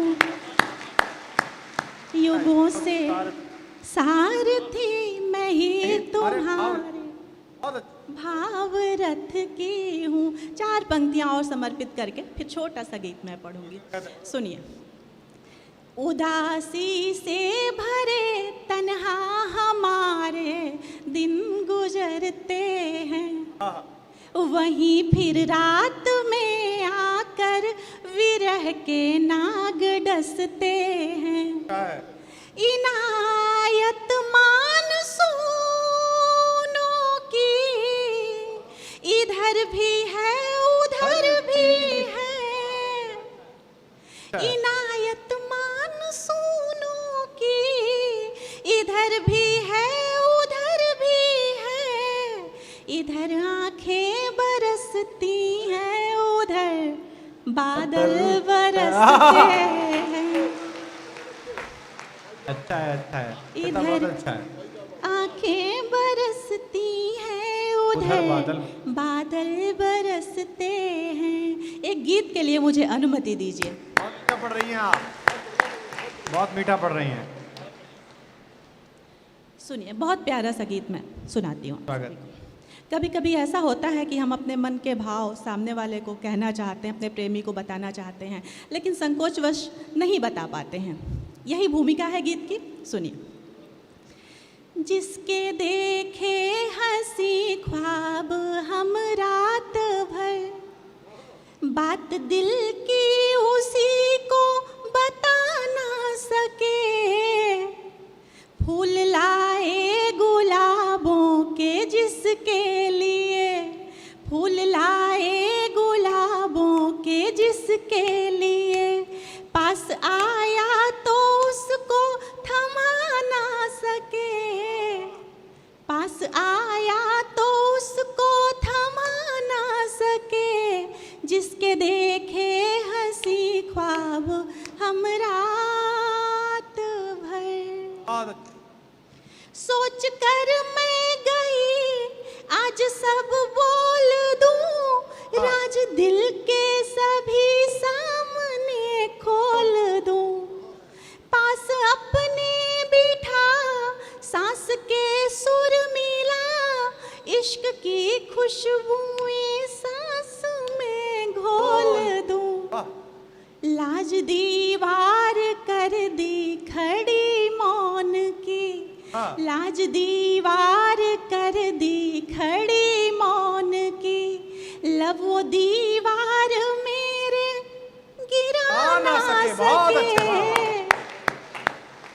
लब वो दीवार मेरे गिरा ना सके, जिसके देखे हंसी ख्वाब हम रात भर।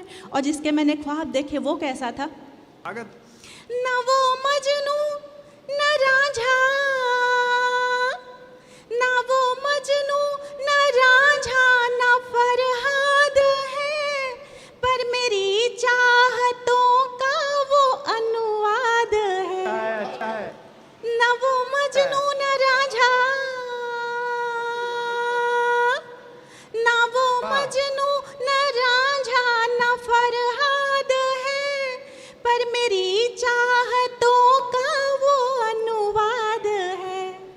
हसरतों ने जतन से बनाया जिसे, ख्वाब के उस महल की वो बुनियाद है।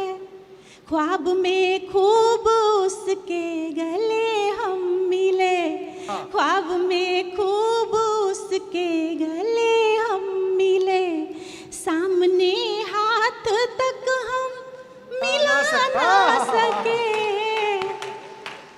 सामने हाथ तक हम मिला ना सके, जिसके देखे हंसी ख्वाब हम रात भर। और गीत का अंतिम बंद मैं सुनाती हूँ।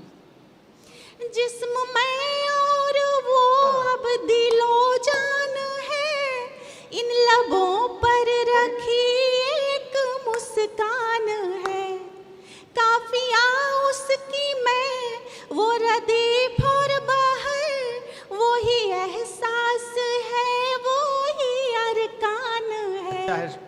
जिंदगी उसको पाके गजल हो गई, जिंदगी उसको पाके गजल हो गई, साथ लेकिन कभी गुनगुना ना सके,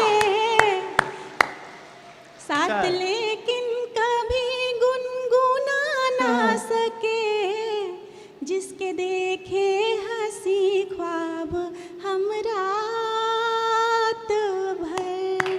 बहुत बहुत आभार आप सभी का, बहुत बहुत शुक्रिया। बहुत अच्छा, एक बार जोरदार तालियां इसके बजाइए। वाह, बहुत अच्छे। मुझे लगता है कि एक दो देवर लेके आई थी तो खड़े हो जाते थे बीच। अब केवल दो ही कवि बचे हैं, एक शेष एक अवशेष, सुरेंद्र यादवेंद्र। पहले इनका नाम जब छापते थे तो लोग कहते थे कि दो आएंगे शंकर जय किशन टाइप, लेकिन ये अकेले ही दो के बराबर है। 20 वर्षों का उन्हें अभ्यास है कवि सम्मेलनों का, बड़ा आनंद बरसने वाला है। मतलब अब आप ठाके ही ठाके लगाएंगे, बस थोड़ी देर के लिए खुद को खोल दीजिए।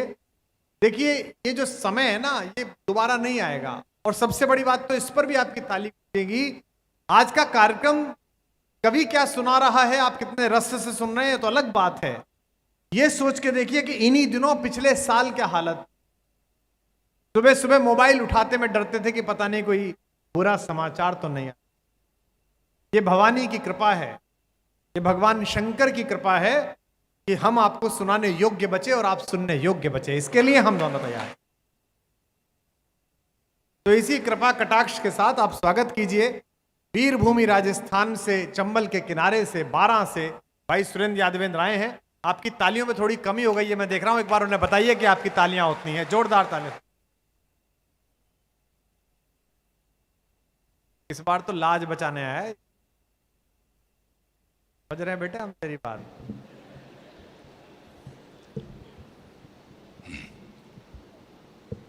माँ शारदे को, सम्मान्य मंच को, आप सभी सुधी श्रोताओं को नमन करता हूँ, प्रणाम करता हूँ।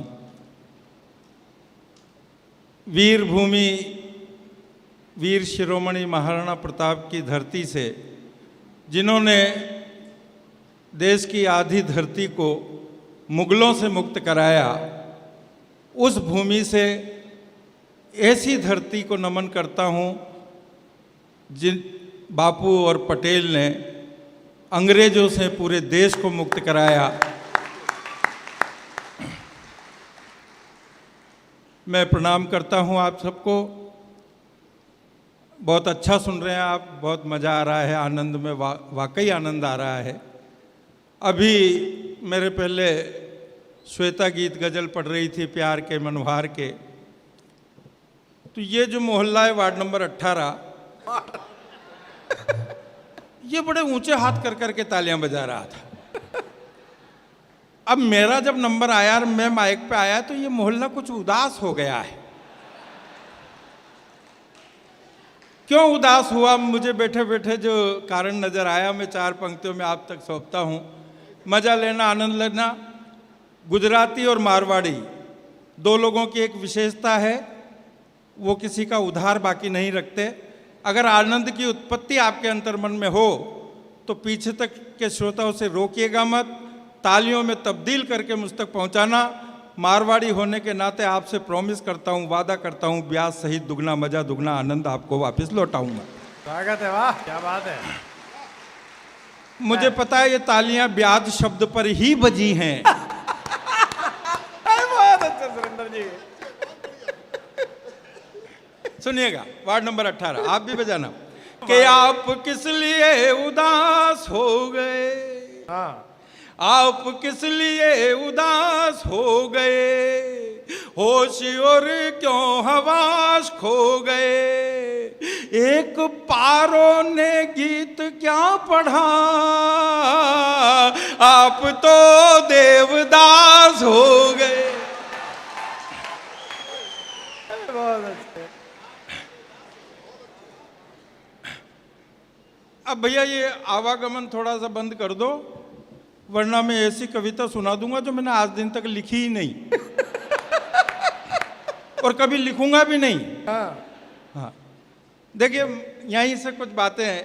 माँ शारदे का एक वरदान मुझे मिला, प्रसाद के रूप में आप तक पहुंचाना चाहता हूं।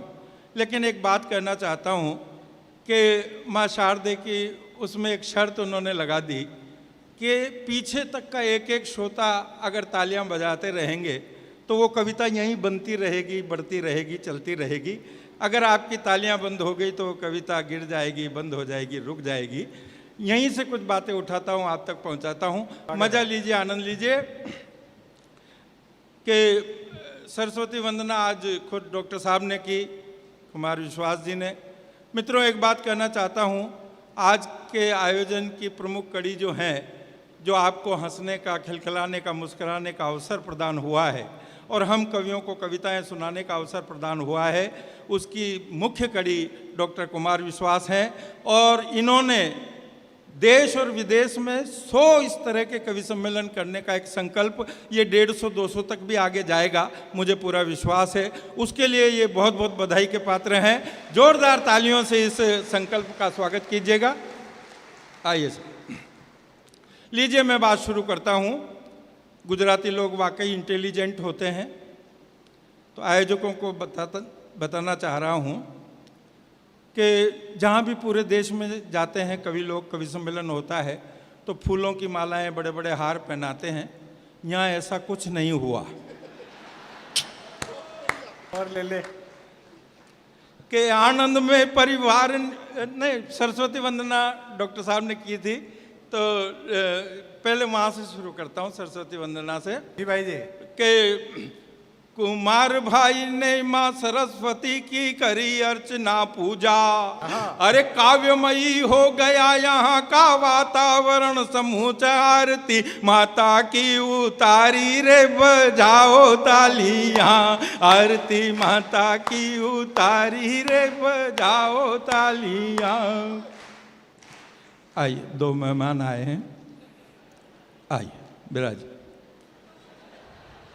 इन दोनों को साथ देख कर ठनका मेरा माथा, अरे रामचंद्र के संग संग जो चले जानकी माता, दोनों हो गए ये बनवासी रे, बजाओ तालियां, दोनों हो गए ये अच्छा अच्छा। के आनंद वालों ने परिवार नियोजन की अच्छी रीत निभाई। अरे नहीं पुरुषों को यहाँ पुरुषों ने वरमाला पहनाई। मिट गई बहुत बड़ी बीमारी रे बजाओ तालियां, मिट गई थोड़ा सा पीछे वाले लोग अभी तालियां उनकी कमजोर आ रही हैं, वो भी इस में जुड़े तो ये कविता आगे बढ़ेगी। हाँ, वो एक भाई साहब घूम रहे हैं, बहुत 4-5 चक्कर लगा लिए उन्होंने, उनसे कहना चाहता हूँ कि बैठ जाओ जी आर्यपुत्र बे मतलब घूम रहे हो, बैठ जाओ जी आर्यपुत्र बे मतलब घूम रहे हो। अरे आज नहीं आई है वो तुम जिसको ढूंढ रहे हो, दिल की है इनको जिंदाबाद सुरेंद्र जी, क्या बात है। दिल की। ये भाई सब जा रहे हैं। हाँ नहीं जाने दीजिए। हाँ आप भी आइए सर। हाँ आप तो विराजो।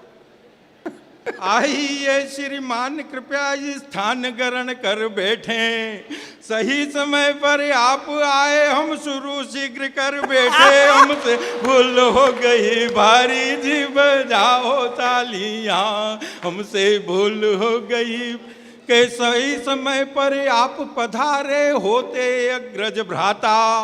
मुख्य अतिथि कौन आज का पता कहाँ चल पाता, इनकी देरी की तारी पे बजाओ। बहुत अच्छे। सुनिए साहब, कैमरा वाला ही बहुत परेशान कर रहा भाई जी। सबसे पहले आए दिनेश बावरा, आपने ध्यान से सुना इनको कि दिनेश बावरा ने सब श्रोताओं का दिल है लूटा। कलेक्टर साहब आपकी तरफ से जवाब दे रहा हूं। भाई बावरा ने सब श्रोताओं के दिल को लूटा, क्योंकि इनके पापा जी ने इनको जमकर कूटा। अच्छा है, अच्छा है। अभियान अभी है जारी रे बजाओ तालियां, अभियान अभी भी जारी रे बजाओ तालियां। वीर रस के कवि भाई अभिराम पाठक। अब वीर रस के कवि तो वीर रस के होते हैं साहब। अभिराम भाई ने खूब घुमाया आकर यहाँ लंगोट। वीर रस के कवि लंगोट ही घुमाते। अभिराम भाई ने खूब घुमाया आकर यहाँ लंगोट, अपने शब्द शिल्प से कर गए कविता का विस्फोट, शब्दों की कर गए बम्बारी रे बजाओ तालियां। पीछे 1-2 लोग जा रहे हैं। नहीं मैं बुरा नहीं मानता, देखो कोई रासायनिक प्रक्रिया हो सकती है, कोई प्राकृतिक पीड़ा हो सकती है।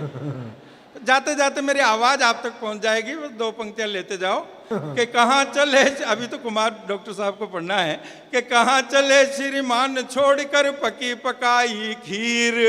अरे इतनी जल्दी घर पर जाकर क्या मारेंगे तीर, पत्नी के हैं परम पुजारी, पत्नी के हैं तीर का जवाब नहीं। अच्छा कई लोग साहब जाना नहीं चाहते, लेकिन मजबूरियां ऐसी हो जाती है कि जाना पड़ता है। अब कई लोग गए, उनके ये कोई थोड़ी क्या हुआ, वो जा रहे हैं बोले 2 और दिखा। अच्छा 2, ये तो बहुत युवा जोड़ा है, इसे कहते हैं बाल विवाह। अच्छा मैं बहुत देर से देख रहा हूं, यहाँ पुरुषों का जोड़ा आता है और पुरुषों का जोड़ा जाता है। हालांकि अब तो कानून ने भी मान्यता दे दी कि रीति रिवाज आनंद के भैया नहीं समझ में आते। अरे यहाँ पुरुष भी पुरुषों के संग जोड़े से ही जाते, इनकी रहे सलामत यारी रे बजाओ तालियां, इनकी रहे अच्छा साहब हाँ, अभिराम के बाद माइक पर आए कवि मुस्कान। अभिराम के बाद मंच पर आए कवि मुस्कान। अरे युवक युवतियों को दे गए ये फोकट का ही ज्ञान, जबकि देसी अटल बिहारी रे बजाओ तालियां, खुद हैं देसी अटल। हाँ बैठ जाओ भाई साहब। नहीं जा रहे हैं तो कोई बात नहीं, मैं नहीं रोकूँ, कोई बात। देखो मैं नहीं रोकता, हो सकता है इनके साथ जो आए वो चले गए हों। कि घर को जाते हैं जो श्रोता नहीं है बिल्कुल दोषी, अरे दोषी तो वे हैं जो पहले चले गए पड़ोसी, इनकी तो मजबूरी भारी रे बजाओ तालियां इनके।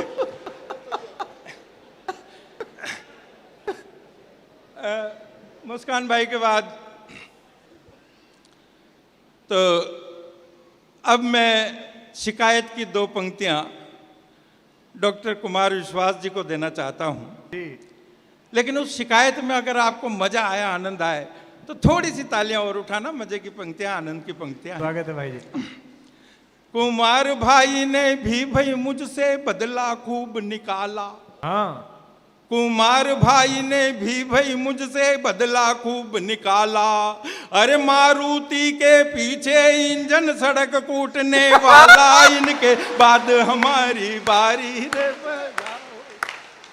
अच्छा है, बहुत अच्छे। अच्छा मेरा कॉन्फिडेंस जगमगा रहा था। हाँ साहब कोई भी कवित्री, अब उसका गला जो है वो कोकिल कंठी होती है, मिश्री जैसा गला होता है।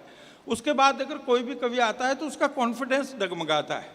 क्यों डगमगा रहा था? अगर पहली पंक्ति आपको आनंद दे दे, उठा लेंगे, तो दूसरी पंक्ति भी उसी उत्साह से सुना दूंगा। पकड़ना बात को। क्यों मेरा कॉन्फिडेंस डगमगा रहा था श्वेता के बाद कविता पढ़ने में? कि रसगुल्ले के बाद बताओ प्याज कौन खाएगा। अच्छा है, अच्छा है। रसमलाई बोल दो। रसमलाई के बाद, रसमलाई के बाद बताओ प्याज कौन खाएगा। अच्छा ये भी सुझाव रसगुल्ले नहीं दिया है। जिंदाबाद, एक बार जोरदार तालियां।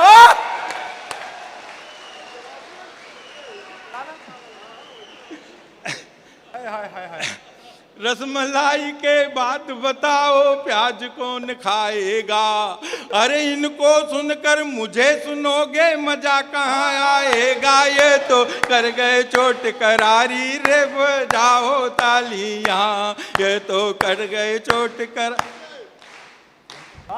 ओ भैया वीडियो वाले यार, मेहनत मैं कर रहा हूँ, फोटो उधर खींच रहे। ये तो अन्याय है यार। अब दो पंक्तियां तुम भी सुनो और ताली बजाना, तुम भी ताली बजाना।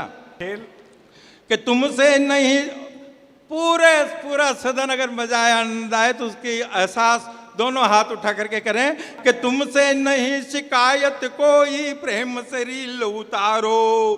तुमसे नहीं शिकायत कोई प्रेम से रील उतारो।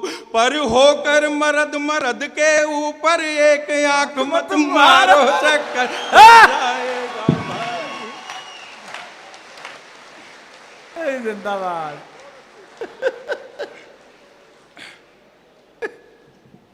मित्रों, एक जिम्मेदार मंच से पूरी ईमानदारी से कह रहा हूं, डॉक्टर साहब जानते हैं कि ये कविता नहीं थी। नहीं, मैं पूरी ईमानदारी से कह रहा हूं ये कविता नहीं थी। ऐसा तो मैं, जहाँ हमारी तरफ भी 1-1 लाख श्रोताओं की भीड़ होती है, मुंबई की जनता की पुकार में होती है, साहित्य कला मंच पे होती है, 1-1 घंटे तक यही करता रहता हूँ। लेकिन आज हमें डॉक्टर कुमार विश्वास जी को सुनना है, जिनके लिए आप लोग बड़ौदा जाने कहाँ से आए हैं। पर आज लग बहुत अच्छा रहा है। जैसा कि डॉक्टर साहब ने कहा कि आपके बिना मास्क के हंसते खिलखिलाते चेहरों को देख करके बहुत अच्छा महसूस हो रहा है।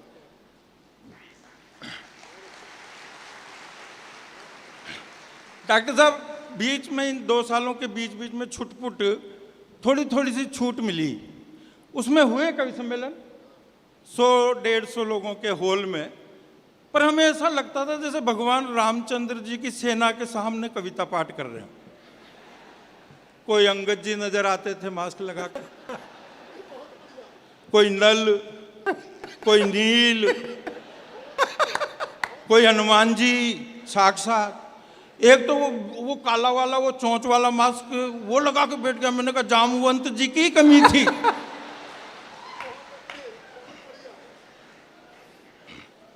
ये हालत हो गई थी। कोरोना में सब कुछ उल्टा पलटा हो गया साहब, बहुत हालत खराब हुई। हंसी तो भूल ही गए थे लोग, लेकिन इस कार्यक्रमों के माध्यम से हंसी का जो एक त्योहार, एक उत्सव शुरू किया है, ये वाकई इसकी बहुत ज़रूरत है। और ये बीड़ा उठाया डॉक्टर कुमार विश्वास ने। मैं पुनः चाहूँगा कि एक बार एक श्रोता इनके सम्मान में तालियां बजा करके और इस अभियान को आकाशीय ऊंचाइयों तक पहुंचाए। ये यज्ञ है साहब। एक एस्ट्रोलॉजी का छोटा सा व्यंग आपको सुनाता हूं। परिवार के साथ आप लोग बैठे हैं। हालांकि इस कोरोना काल में मेरा एस्ट्रोलॉजी से विश्वास उठ गया, फिर भी एक व्यंग से बात शुरू करता हूं कि शारीरिक, मानसिक, आर्थिक परेशानियों से हैरान परेशान हम दोनों पति पत्नी एक पंडित जी के पास गए कि श्रीमान है कोई इन समस्याओं का समाधान। पंडित जी बोले, रे नादान, सूर्य अस्त है, मंगल अमंगलकारी है, बुध की महादशा में गुरु का अंतर है, शुक्र नीच का है, शनि का ढैया है, इसलिए रुक रहा गृहस्थी की गाड़ी का पहिया है, राहु और केतु की वक्र दृष्टि है, इसलिए इन सारी समस्याओं की सृष्टि है। इन सब समस्याओं के समाधान का एकमात्र उपाय है 1.25 महीने तक रोज नियमित रूप से महामृत्युंजय जप के जाप करवाओ। रोज सुबह सुबह 2 बेसन के लड्डू सफेद गाय को और 2 देसी घी में चुपड़ी हुई रोटी काले कुत्ते को खिलाओ। चौथे 5वें दिन झल्लाती हुई, दांत किटकिटाती हुई, बड़बड़ाती हुई मेरी धर्म पत्नी मेरे पास आई और बोली कि पूरे मोहल्ले के 4 चक्कर लगाए आई, न तो कुत्ता मिला और न गाई। घर गृहस्थी की कुछ तो जिम्मेदारियां आप भी संभालो। लड्डू मैंने खा लिए।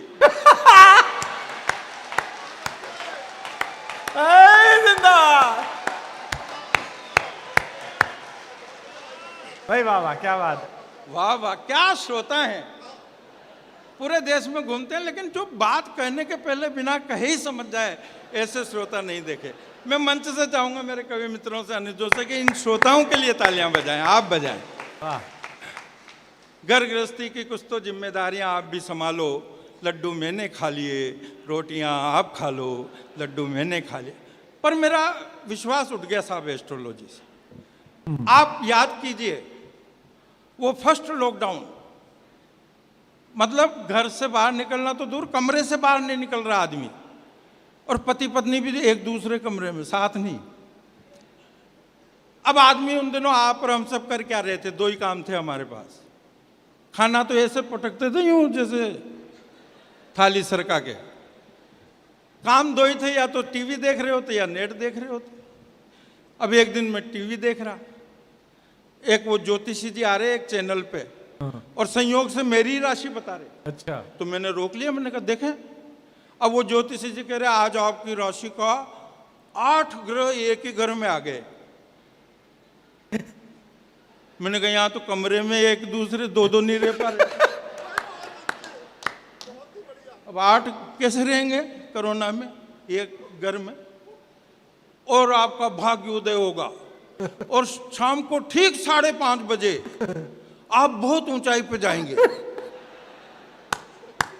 अब मेरे तो टेंशन।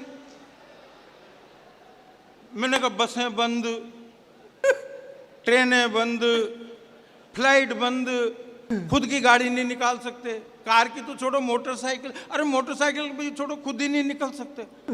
अब कैसे ऊंचाई पे जाएंगे और कहाँ जाएंगे? मेरे तो बहुत टेंशन। खाना भी नहीं खाया गया। उधर खिड़की में से रोड पे देखा तो 2 ही गाड़ियां घूम रही बस, एक तो पुलिस की और एक वो लाल बत्ती की एम्बुलेंस की। अब उनको देख के और ज्यादा टेंशन। अरे मैंने कहा ये तो बहुत ऊंचाई पे ले जाएंगी।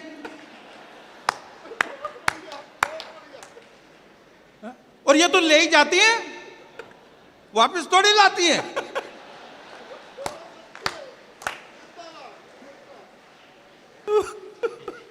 बहुत ज्यादा टेंशन। एक और बात हुई साहब, कोरोना के उस फर्स्ट लॉकडाउन में, सेकंड लॉकडाउन में पूरा हिंदुस्तान हलवाई हो गया। पूरा हिंदुस्तान हलवाई। बेटा देखो तो वो अलग रेसिपी बना रहा यूट्यूब में देख के, बेटी देखो तो वो अलग बना रही, मम्मी अलग बना रही, पापा अलग बना रहे, मुझ जैसे को बनाना नहीं आता तो हम बर्तन ही मांज रहे। कर तो रहे थे कुछ न कुछ, सहयोग ही कर रहे थे। हाँ? अब साहब आए दिन लाओ मैदा, लाओ बेसन, लाओ सूजी, ऐसा लग रहा था जैसे देश से कोरोना को नहीं, सूजी और मैदा को ही खत्म करना है। आए दिन, अब एक दिन तो अड़ेगी, बोले पकोड़े बनाने, 8 दिन हो गए, लाओ बेसन। अब कर्फ्यू लग रहा बाहर।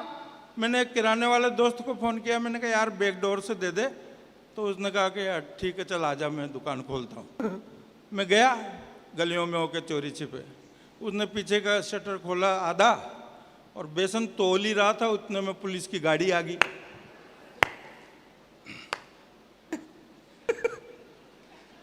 घर पे गया तो बोले लाए बेसन, मैंने कहा बेसन तो नहीं लाया, सूजी लाया हूं।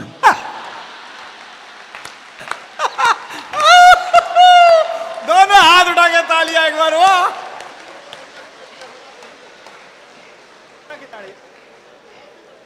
क्या मजा दिया है आज।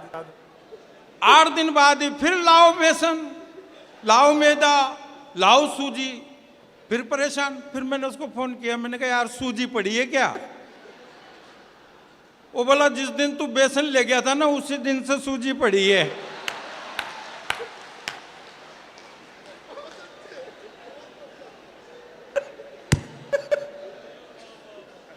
ओ भाई, रोज नई नई रेसिपियां। अच्छा ये फर्स्ट लॉकडाउन तक तो सबने 5-5 रेसिपियां मिठाइयां सब खाई होगी। सेकंड लॉकडाउन में कुछ, तीसरे लॉकडाउन में तो यूट्यूब में रेसिपियां ही खत्म होगी और वही मूंग की दाल और रोटी। अब कहाँ तो वो मालताल खा रहे थे। तो मैंने पत्नी से कहा, एक छंद सुनिए मजा लीजिए, कि मैंने कहा जाने जाना मरीजों जैसा है खाना, मेरी ये दलील तकरीर लगने लगी। मैंने कहा जाने जाना मरीजों जैसा है खाना, मेरी ये दलील तकरीर लगने लगी। घूर कर देखा श्रीमती जी ने हमको तो रायते की कटोरी भी खीर लगने लगी। घूर कर देखा श्रीमती जी ने हमको तो रायते की कटोरी भी खीर लगने लगी। जो भी बने जैसा बने चुपचाप खा लो भाई, बात बड़े बूढ़ों की नजीर लगने लगी। ओ बेलन को धार कर निकली किचन से तो तरकारी लौकी की पनीर लगने लगी। तरकारी लौकी की एक और राग हुआ साहब, वो फर्स्ट लॉकडाउन में ही 3 ग्रहण पड़े। 2 बार चंद्र ग्रहण, 1 सूर्य ग्रहण। और वो पंडित जी फिर डरा रहे, ग्रहण में बाहर नहीं निकलना और छत पे नहीं जाना। अरे जा कौन रहा है? उधर वो पंडित जी उनका चल ही रहा था कि 5:30 बजे वो भाग्य उदय होगा। मैंने तो खाना ही नहीं खाया, घड़ी में देखूं 3:30, 4, 4:30, 4:45, 5। ठीक 5:30 बजे पंडित जी की बात सही निकली। दनदनाती हुई गुस्से में लाल होके और धर्मपत्नी मेरे कमरे में आई और डॉक्टर कुमार विश्वास की पूर्व पार्टी का चुनाव चिन्ह मेरे हाथ में पकड़ा के बोली, फालतू बैठे हो, छत पे जाकर के झाड़ू निकाल के आओ। और मैंने कहा आगे ऊपर, इतनी ऊंचाई पे तो जिंदगी में ही नहीं आए कभी। तो ऐसी ऐसी घटनाएं हुई। तो वो ग्रहण भी पड़े, उस पंडितों ने फिर डराया। अच्छा आप ग्रहण 2 ही जानते होंगे, जबकि ग्रहण 4 होते हैं। क्या? मैं चारों ग्रहण बता रहा हूं, मजा लीजिए। कि सूरज पे पड़ता है ग्रहण तो कुछ देर दिन में ही घोर अंधियारा बढ़ जाता है।